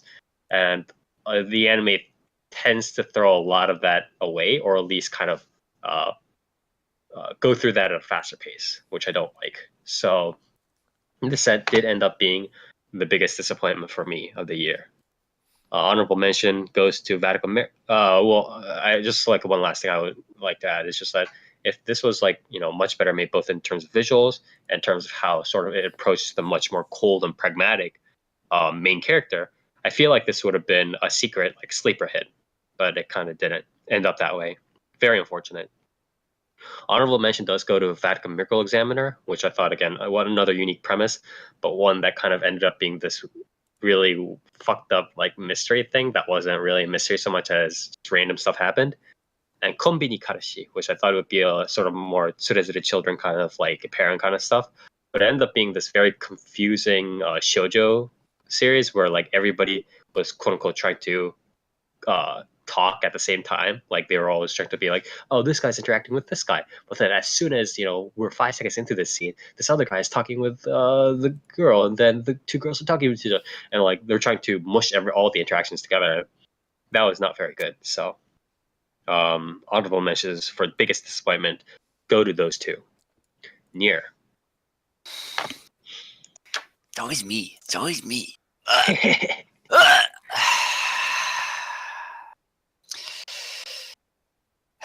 Biggest disappointment. This one's kind of complicated for me because this is my second favorite anime of the year. But the reason it's my biggest disappointment is because I had probably too high expectations. Can I? Does it start with a K? No. Oh, Does it okay. start with a re? No. What? All right, keep going. Keep going. It's Made in Abyss. Okay. And the reason it's my biggest disappointment is because I absolutely love Made in Abyss's manga. Right? It's definitely one of my favorite mangas of all time. And when this got announced for an anime, I was really excited. It was like, holy shit. Right? Like, rarely do I don't read very much manga. Mostly because a lot of the stuff I tend to be interested in, the translations just fucking die halfway through. So, that's always fun. But I don't usually expect anime adaptations from the stuff I watch or read rather. So when this got announced for an anime, I was pretty excited. And Made in Abyss's anime is really, really good. It's very impressive. It's a lot of people's anime of the year. But I don't know. For me, there was just so much expectation that I think it was probably never It's going hard. to. Yeah. It was probably never going to really like You live set up yourself to up what for I it, expected. very unfortunately. Yeah. Yeah. Very unfortunate. But I don't want to make it sound like I didn't like Made in Abyss anime because I absolutely loved it. It was really impressive all the way through, but there's just it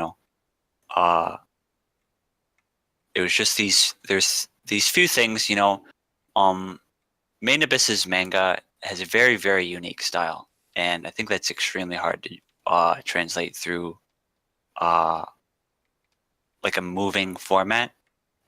Mostly because a lot of Made in Abyss's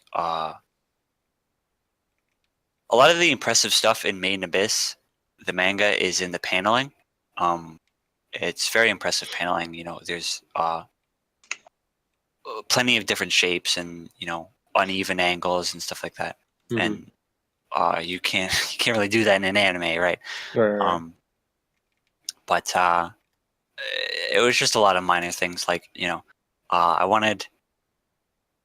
wasn't too impressed by the casting choice for Ozen's voice actor. I feel like I don't know. It was just a lot of small things that piled up that made it not the best it could be, not exactly what I expected, and I was fairly disappointed. But I still really love the show, so it's a complicated one for me. Yeah. Okay. Dark. All right. So for me, mine was Centaur no Naomi. So the reason, I mean, we kind of went over it with the, like worst studio in a way. We covered like a lot of it, but basically, like I wasn't expecting too much, but it's like I got even less than that. Because it's like its audio visuals were really bad. Its visuals alone weren't very good, and then it paired it up with like not having music in certain points, not having like background noise in certain points or music, so it was just like a really oddly silent scene with just voice actors talking. So like that's kind of like the major thing. I wasn't expecting too much, but I guess I technically also I'm trying to like focus on the audio visuals because the more I learn about the actual source material, the less I like about it anyway. Mhm. But I mean, I guess that's part of the disappointment is just I was expecting kind of like a straight-laced, not even a straight-laced, just a more slice of life about the protagonist Mhm. and like her life and what she has to go through because she's a centaur. But instead, it started turning into like weird, not even sort of like half lessons about discrimination, but not really. And like government conspiracy shit. And I'm like, yeah, I don't know about that anymore. So Yeah, it's kind of went downhill from there. yeah, and it apparently also like it starts getting more and more almost like an anthology than a regular series about a character. So Yeah. its name is misleading, to say the least. Okay. Toast. Yeah, this is another one that's hard for me because, like I said earlier, I have very low standards. So if I can like even see a small glimpse of something I like in a series, I won't write it off as a disappointment. Mhm. Like like I'd give it to Black Clover, but I like the memes a lot. Like I really like the memes a lot, so I'd say I'd give it a positive Mhm. experience. So I guess I'm gonna give a cop out answer and say Heaven's Feel. Okay. Why do you say that? I That's my cop out answer because I did not like the movie as much as I thought I would. Okay. That doesn't mean you're disappointed in it, though. That that's I said I don't have anything I was really disappointed in this series. Like smartphones, whatever, low expectations. I wasn't disappointed in that. Mhm. Uh, Kobayashi, like I could be disappointed in that, but there's a huge bunch of positives that outweigh the negatives. Centaur's life, like there's howliners, but I like maybe a couple episodes of it. Yeah. So I have to give it Heaven's Feel because it's not my favorite movie of this year. Hmm? That's why I'm disappointed. All right. Well, that makes sense. That makes sense. Do you understand why? Yeah, I do. Because there was this other movie that's like so good that I've been actually rewatching it several times this year. There was this other movie that didn't come out in the U.S., but I'm like, it's really good. I've also watched several times this year. But then there's Heaven's Feel. I watched it twice, and I think that's enough for me. That's enough for me. I've watched it Hmm. twice. I Not don't twice. want to Not enough. watch. I don't want to watch it again until I see part two, and then I can watch both one and two together. It's probably because it feels incomplete. Well, That's it probably why is. it's Well, it's not the entire series, though. yeah. Right? It's a three Like part. Dark Side of Dimensions is one full story. Oath Under Snow is one full arc, and like you know where Well, it ends. comparing One Piece Film Gold Z is like a self-contained story. Like all the things I like were self-contained stories, but Heaven's Feel, man, I Yeah. don't think I can rate it fully until I watch all three parts. That's why I'm disappointed in it because I can't rate it as my favorite this year. Okay. All right. Well, Does that with make that, sense? no, it makes sense. It makes sense. Uh, I want to rate it as my highest because it's how it feels fate, but I can't. I can't, man. but okay. So with that, we're done with the biggest disappointment, and then before we go into the worst slash least favorite series and the best slash favorite series, I do want to make some time for people to say their individual sort of personal meme awards kind of stuff.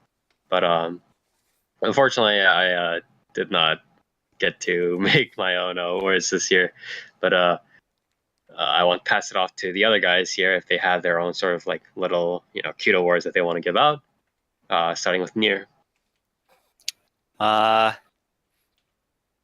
Shit.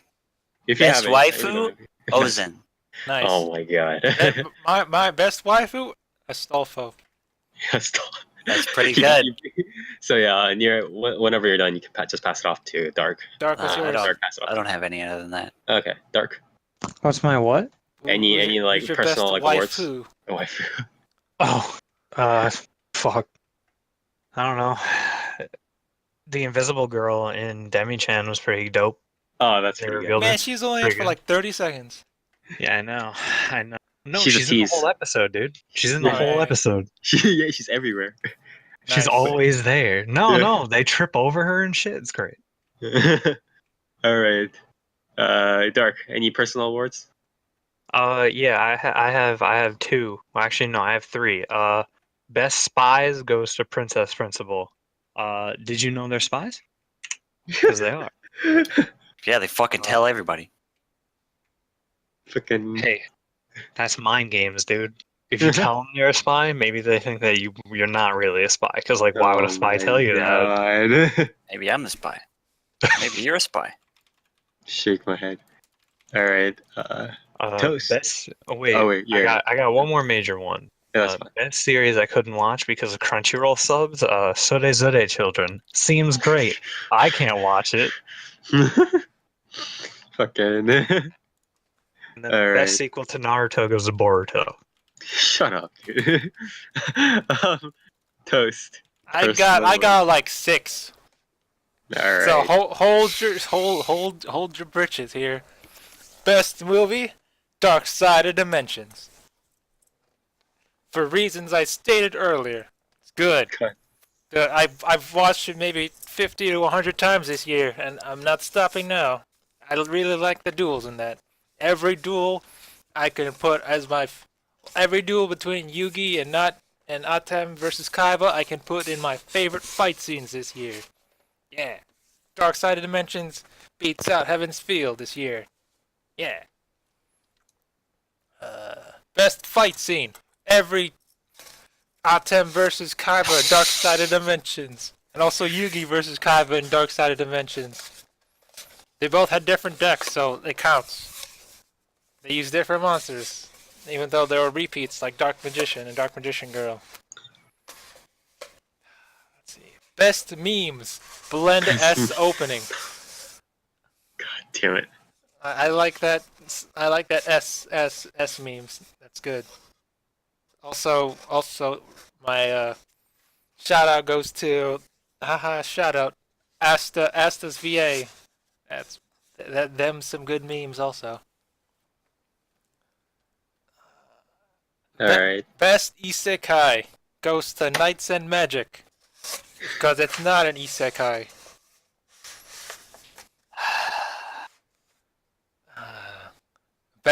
My best not anime, even though it's based on a manga. We got a live action adaptation that I found really good.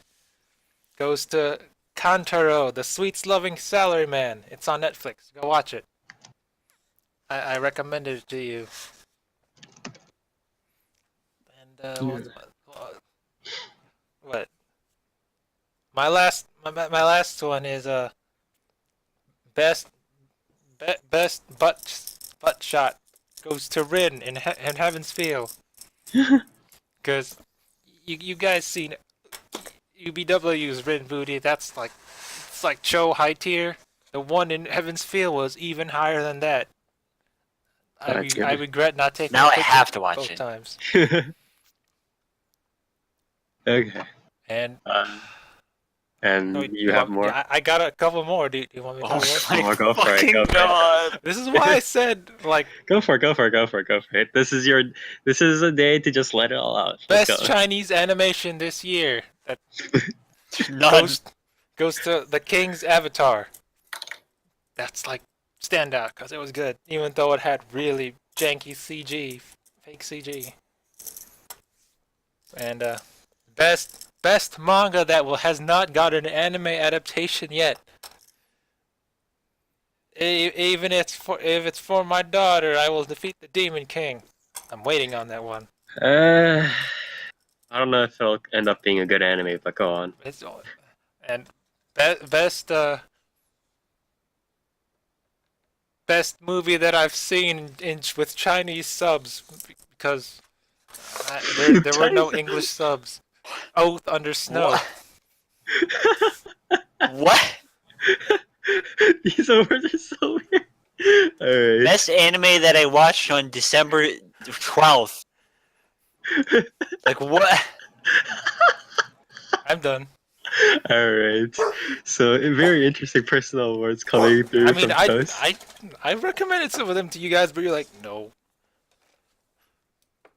Best cooking scene. Stop this. Okay. Alright. We're done here. Alright. So with that, thank you all for and the dog also agrees. But thank you all for the personal awards. And now we are finally arriving to our best and worst series of the year. So again, this doesn't worst / least favorite series. You can take it both ways. You can take it as both, this series out of all of the series that I've seen just like had the worst in terms of quality, like story quality or audio visuals or whatever it is. You can also take it as your least favorite, where it's like I really didn't like it. Like it might have garnered some respect in some people's eyes, but I personally just did not like the series. So you can take it both ways. I personally try to take the former perspective a little bit more, and with that in mind, my worst series goes to Akashic Records of the Bastard Instructor, also known as Rokudenashi Majutsu Koshita Akashic Record.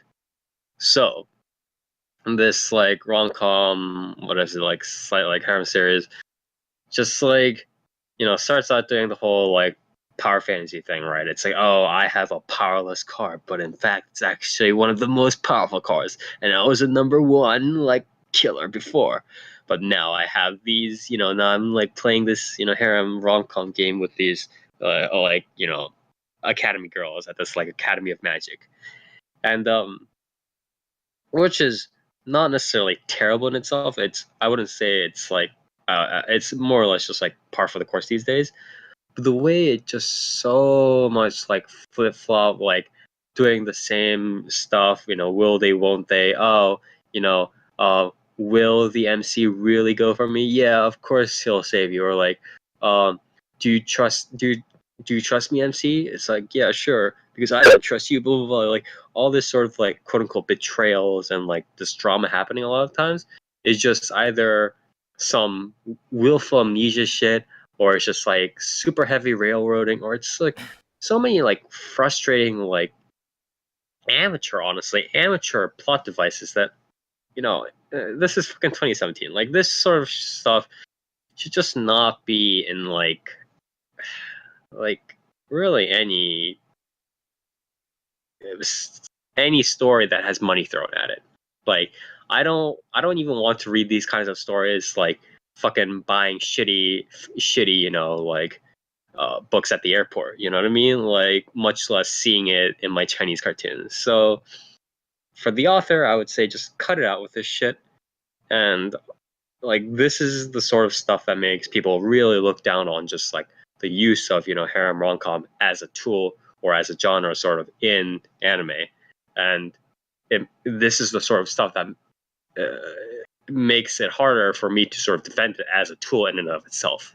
So I would say this is the worst series of 2017, with an honorable mention to Recreators for obvious reasons, as Dark pointed out before. But yeah, Nier, worst / least favorite series of 2017, please. Does it count if I've only watched one episode? Sure, Yes. dude. Sure. If you didn't like it enough that you stopped after one Yeah, episode. you like specifically like, just point out you're like no. Berserk Season 2 Nice. is easily my least favorite anime of the year. I don't think I need to get into it.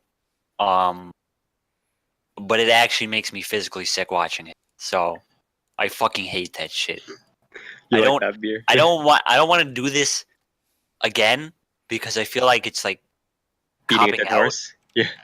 I feel like, it's just like, well, Berserk came out this year, so it's just an easy pick. But I actually fucking hate Berserk anime so fucking much that I just have to.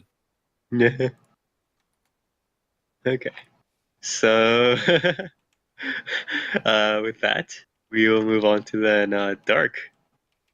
Mine actually is Recreators. Wow, would you look at that? Surprise! For all the reasons I said before, and also the fact that, like, I don't know, the only way I could really see that series even working with what it had, and only what it had, would be if, like, it was actual real characters and weren't, like, made up, like, oh, this character's supposed to kind of be, like, from this series or, like, a series like this. Like, if, the Persona guy was actually a character from Persona and shit like that, that would be what I would say could make something like that work. But the fact that not only are they making up these, like, fake series, it's also just not very good in general. I was like, well, there's really not much charm going on here other than, like, pretty alright visuals. And people praise the audio. But there's really one song, and it's the first OP, and that's kind of the only thing that they play. The insert sound. Yeah, so... Oh, Okay. well. I didn't like it. Yeah, very unfortunate. Toast. My Worst. biggest. What? What? It's worst. It's worst What? series. What? Oh. My worst series 2017 is Kantai Collection. What? There was only like 30 seconds of Tokitsukaze in the movie. Oh, That the was movie? Oh wait, this year? Yeah, this year, my friend. I mean, if I watch This it is again this year, does that 2017. count? What? No! No. It is the 2017 4-Player Animecast Awards show, Toast. Are you aware that this is the show? I mean, if I watch it again, does It that is count? the current year.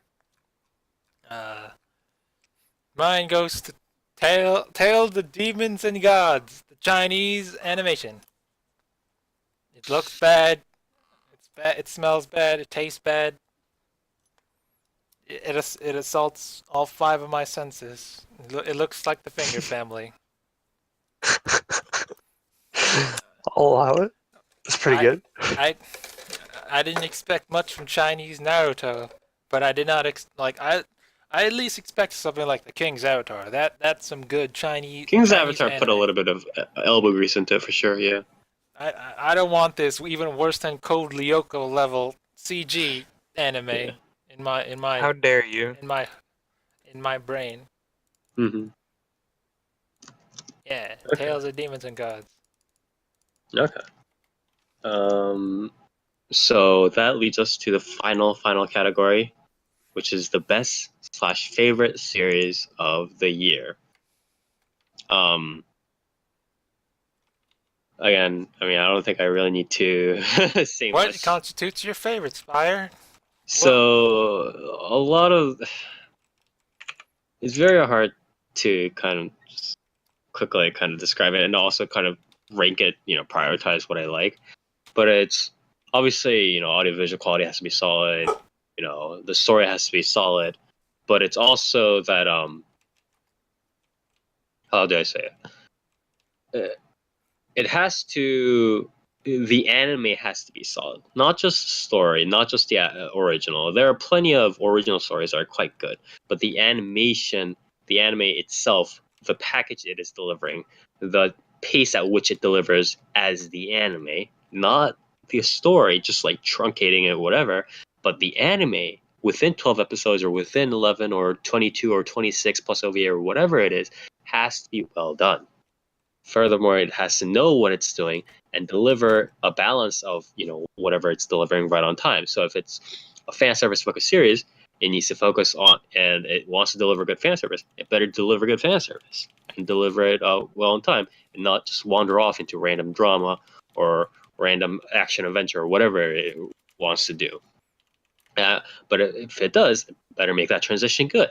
It better make the action adventure good. So whatever it's doing, it has to deliver. It cannot promise something like, recreators like, oh, we're gonna go delve into these philosophical themes, blah blah blah, and then just completely just fucking like go out of bounds and just lose lose the ball, right? It's you can't drop the ball. It can't do that. It absolutely cannot do that. Then what's the point of animating it if you're not gonna, follow the story, right? So it needs to follow that. So you need to kind of handle all that overall very well. So yeah, it's a lot of stuff, but I think these days what I'm prioritizing usually the most is, again, putting it in the correct package and delivering said package, and a little bit of the originality. So, with that said, my best / favorite series of the year goes to Mahotsukai no Yome, or The Ancient Magus's Bride. So That's not how you spell Tenchino-san, B. shut the fuck up. So Mahotsukai no Yome, I did not watch all of it as of these sort of, this award series, but I did watch most of it. Only I do half li- of it's out, dude. Yeah, it's not finished yeah, yet. yeah. So that's why. So I really do like. I mean, for the most part, it is a relatively straight adaptation in terms of how the story goes. But in terms of just the audio-visual quality and how not only does the story itself, I guess it's not episodic per se, but it's slow enough to be um, construed as episodic to some people, I think. When I've talked with some people over like Mahotsukai no Yome. But the character development is still sort of flowing within the actual anime itself, and it's not just like, oh well, they're just going outside of the house and doing whatever they want, and so the story still flows well within the anime. Obviously, the story itself is quite good. It was quite a hit before it became an anime itself, in its original manga form. The audio visuals are very very solid for what it does. I think I gave it the best OP. And what I really like is that it kind of brought people together in terms of like being able to watch anime and being able to watch similar anime and enjoy it in a way that a lot of these series don't necessarily do. Like people who like action and whatever were like, oh, this is a chill enough series with random sort of supernatural elements. So I'll watch Ancient Magus's Bride. A lot of girls like this sort of this supernatural sort of this the visual tone of it, and as well as the sort of slight, like I guess, almost shoujo-ish romance happening. So they kind of took on that. A lot of the people who kind of scrounged around, like me, who scrounged around, reading all these manga and these light novels and so on, were like, hey, well, this is something new. This is something I haven't seen before. So let's check it out. So a lot of people kind of came together in this intersection, and the story itself, not only delivered, but the anime also sort of delivered on its pacing. So I just really want to point out that Ancient Magus's Bride did something I haven't seen in quite a while. That is just bring a lot of people together and kind of have a common set of values that everybody can enjoy and kind of watch without it being sort of a very how shall I say, like a specialized story. Like it's like a sports series that a lot of, and then it ends up being that second season or extended episodes only the people who like sports series can watch, or it's not just like a One Piece kind of thing where it's like people who like those kinds of series can watch, or it's not just like a rom-com series where people who like those series can watch. It is a very sort of centrist series in a way, and I really appreciate it for doing that. So that's why I'm giving Mahotsukai no Yome my best / favorite series of the year. The honorable mentions to Demi-chan wa Kataritai, Interviews with Monster Girl, and Isekai Shokudo, Restaurant to Another World. Both for kind of delivering very solidly on their package and for having unique stories that sort of, again, fill this centrist message. People can kind of just watch it and and it delivers on a story, and it's a story that people can kind of grow accustomed to, and it's not just like a very narrow. It's not appealing to a very narrow niche of people. So I appreciate them for doing that. And with that, we go on to Nier, your best / favorite series of the year, 2017. Big one, eh? If you had told me that a CG anime would be my best anime of the year, I would have slapped you in the mouth. But Hoseki no Kuni is my anime of the year. Yeah. Very well done.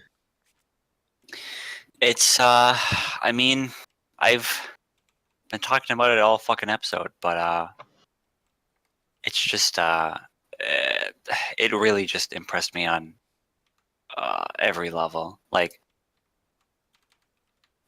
I really want a season 2, like really badly. But yeah, it's just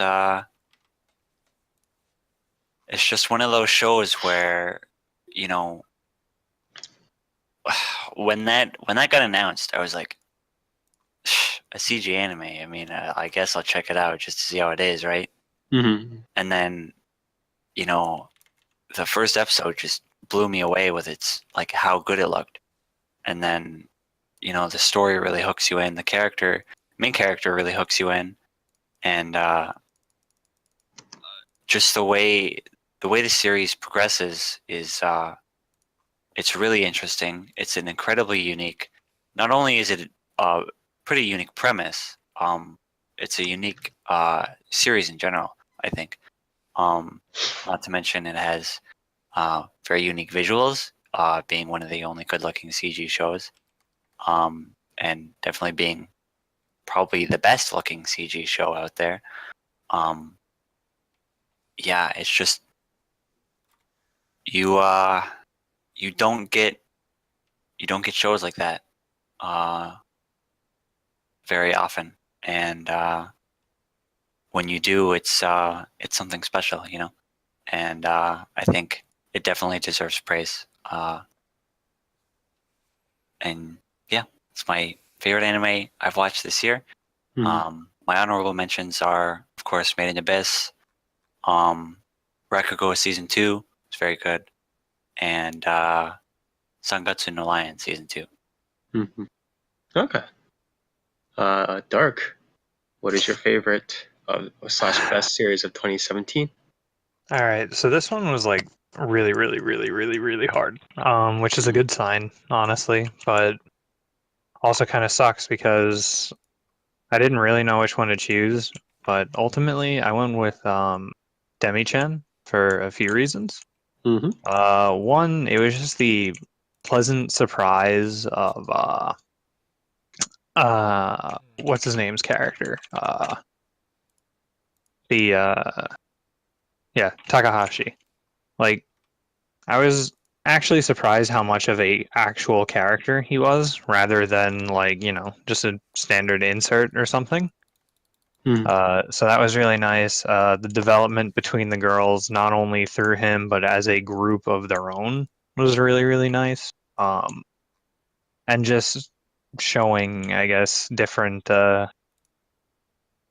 family scenarios and how not only do those interact with them as like students, or as like, you know, they would be quote unquote normal, but then the added layer on top of, you know, like one of them's a vampire, and like commonly in their household, like Takahashi goes there and he sees a blood packet in the freezer, and he's like, "You guys okay with that?" And I'm like, "Yeah, why wouldn't we be?" Like, but also it's not in the right spot, so she needs to fucking move it. Mm-hmm. It's not supposed to be in the side of the freezer. So it just had a lot of really nice tones to it, and really nice moments. And it's probably one of the few series, well, not few, but out of all the series that I liked, I was like, this is one that I really want to see more of. So Right, yeah. that was kind of where my decision came from. Mm-hmm.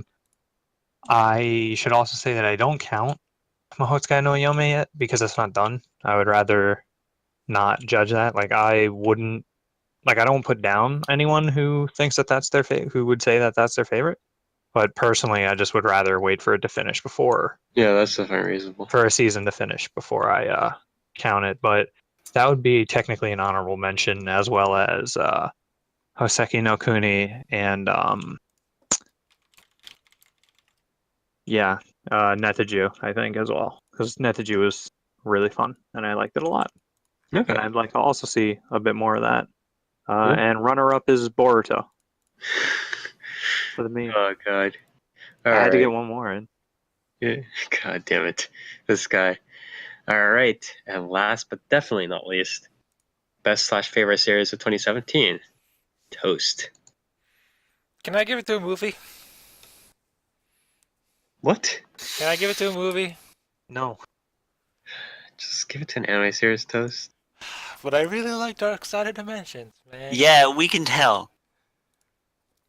You already had best movie though, right, for your personal awards? Oh.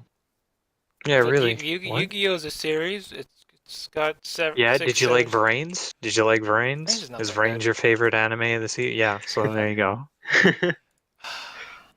So I'm going. I don't. I've actually been mulling this over. I don't know if I can give it to Apocrypha. It's good, but Mhm. it's not as good as previous like mainstream Fate series. That much I can tell. I mean, the source material isn't good as mainstream Fate Like- stuff, so. Like even Prisma Ilia, that's a spin-off. I like Prisma Ilia a little more than I do like Apocrypha. So that's out. I can't give it to Demi-chan because it's good, but it's not. It's all right. It's positive. Kobayashi's good. I rewatched it a few times. It's all right. Okay. I mean, if I'd consider good if I'd consider rewatching it several times, and I've rewatched Dark Side of Dimension several times, along with Oath Under Snow, even though that's in Chinese and I can't understand Chinese. But I'd really have to give it to Knights and Magic. Okay. There was, I don't know, it's been a long time since I've felt any actual, what's it called? Joy? What's the word called? Anticipation for the next episode, where I'm like, oh, what's he gonna build next? What kind of crazy strategy is he gonna come out with this super cool robot?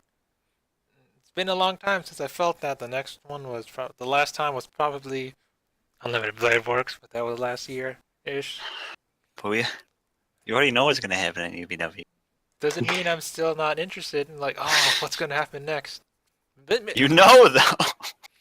But what if they change it up? They changed it up and it works. But I'm going to trade it towards me choosing not to read the source material for Knights and Magic, which is why I was very hyped up for it.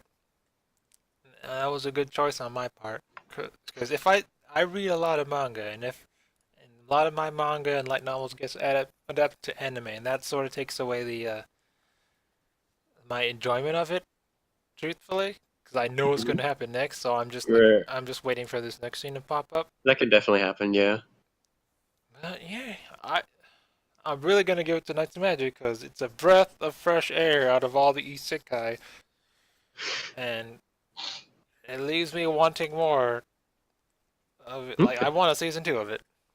Okay. All right. That's definitely understandable. I did like it because I'm also sort of a fan of that sort of genre, but I can definitely You like see why you did also like it. You watch Smartphone. Shut up, Toast. But yeah, anyways, with that, Wait, we are... Nair, let me ask. Did you? How was Kino no Tabi? You really want to start this? Because I don't want to start it. All right, we're moving on. We're moving on. That's all I need to know. Yeah. Again, with this, we are finally done with not only this episode, but definitely the last podcast of 2017.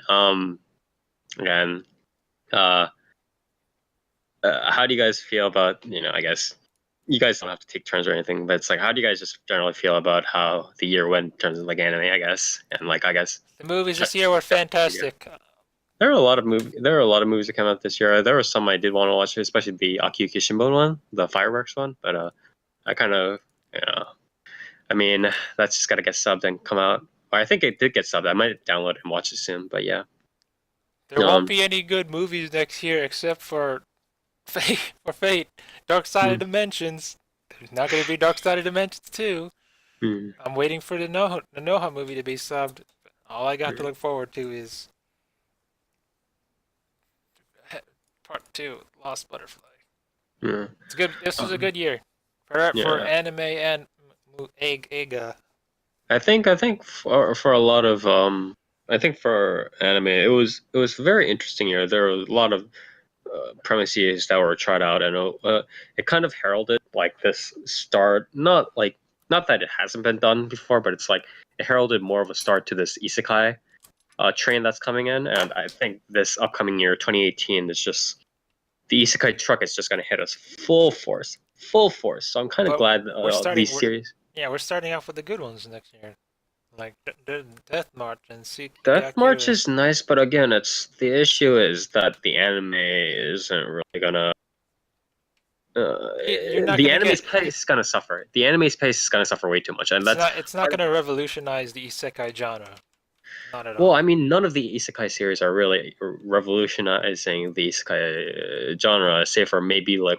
I mean, the point is, it's just like it's gonna be so much of the same stuff, just shoved in your face repeatedly. So I'm kind of glad that this year is the calm before the storm. There is a storm coming, but at least you have these series that are nice. Kind of try to branch out, because next year I think it's gonna be a little bit rough. Obviously, there are gonna be some heavy hitters out there, but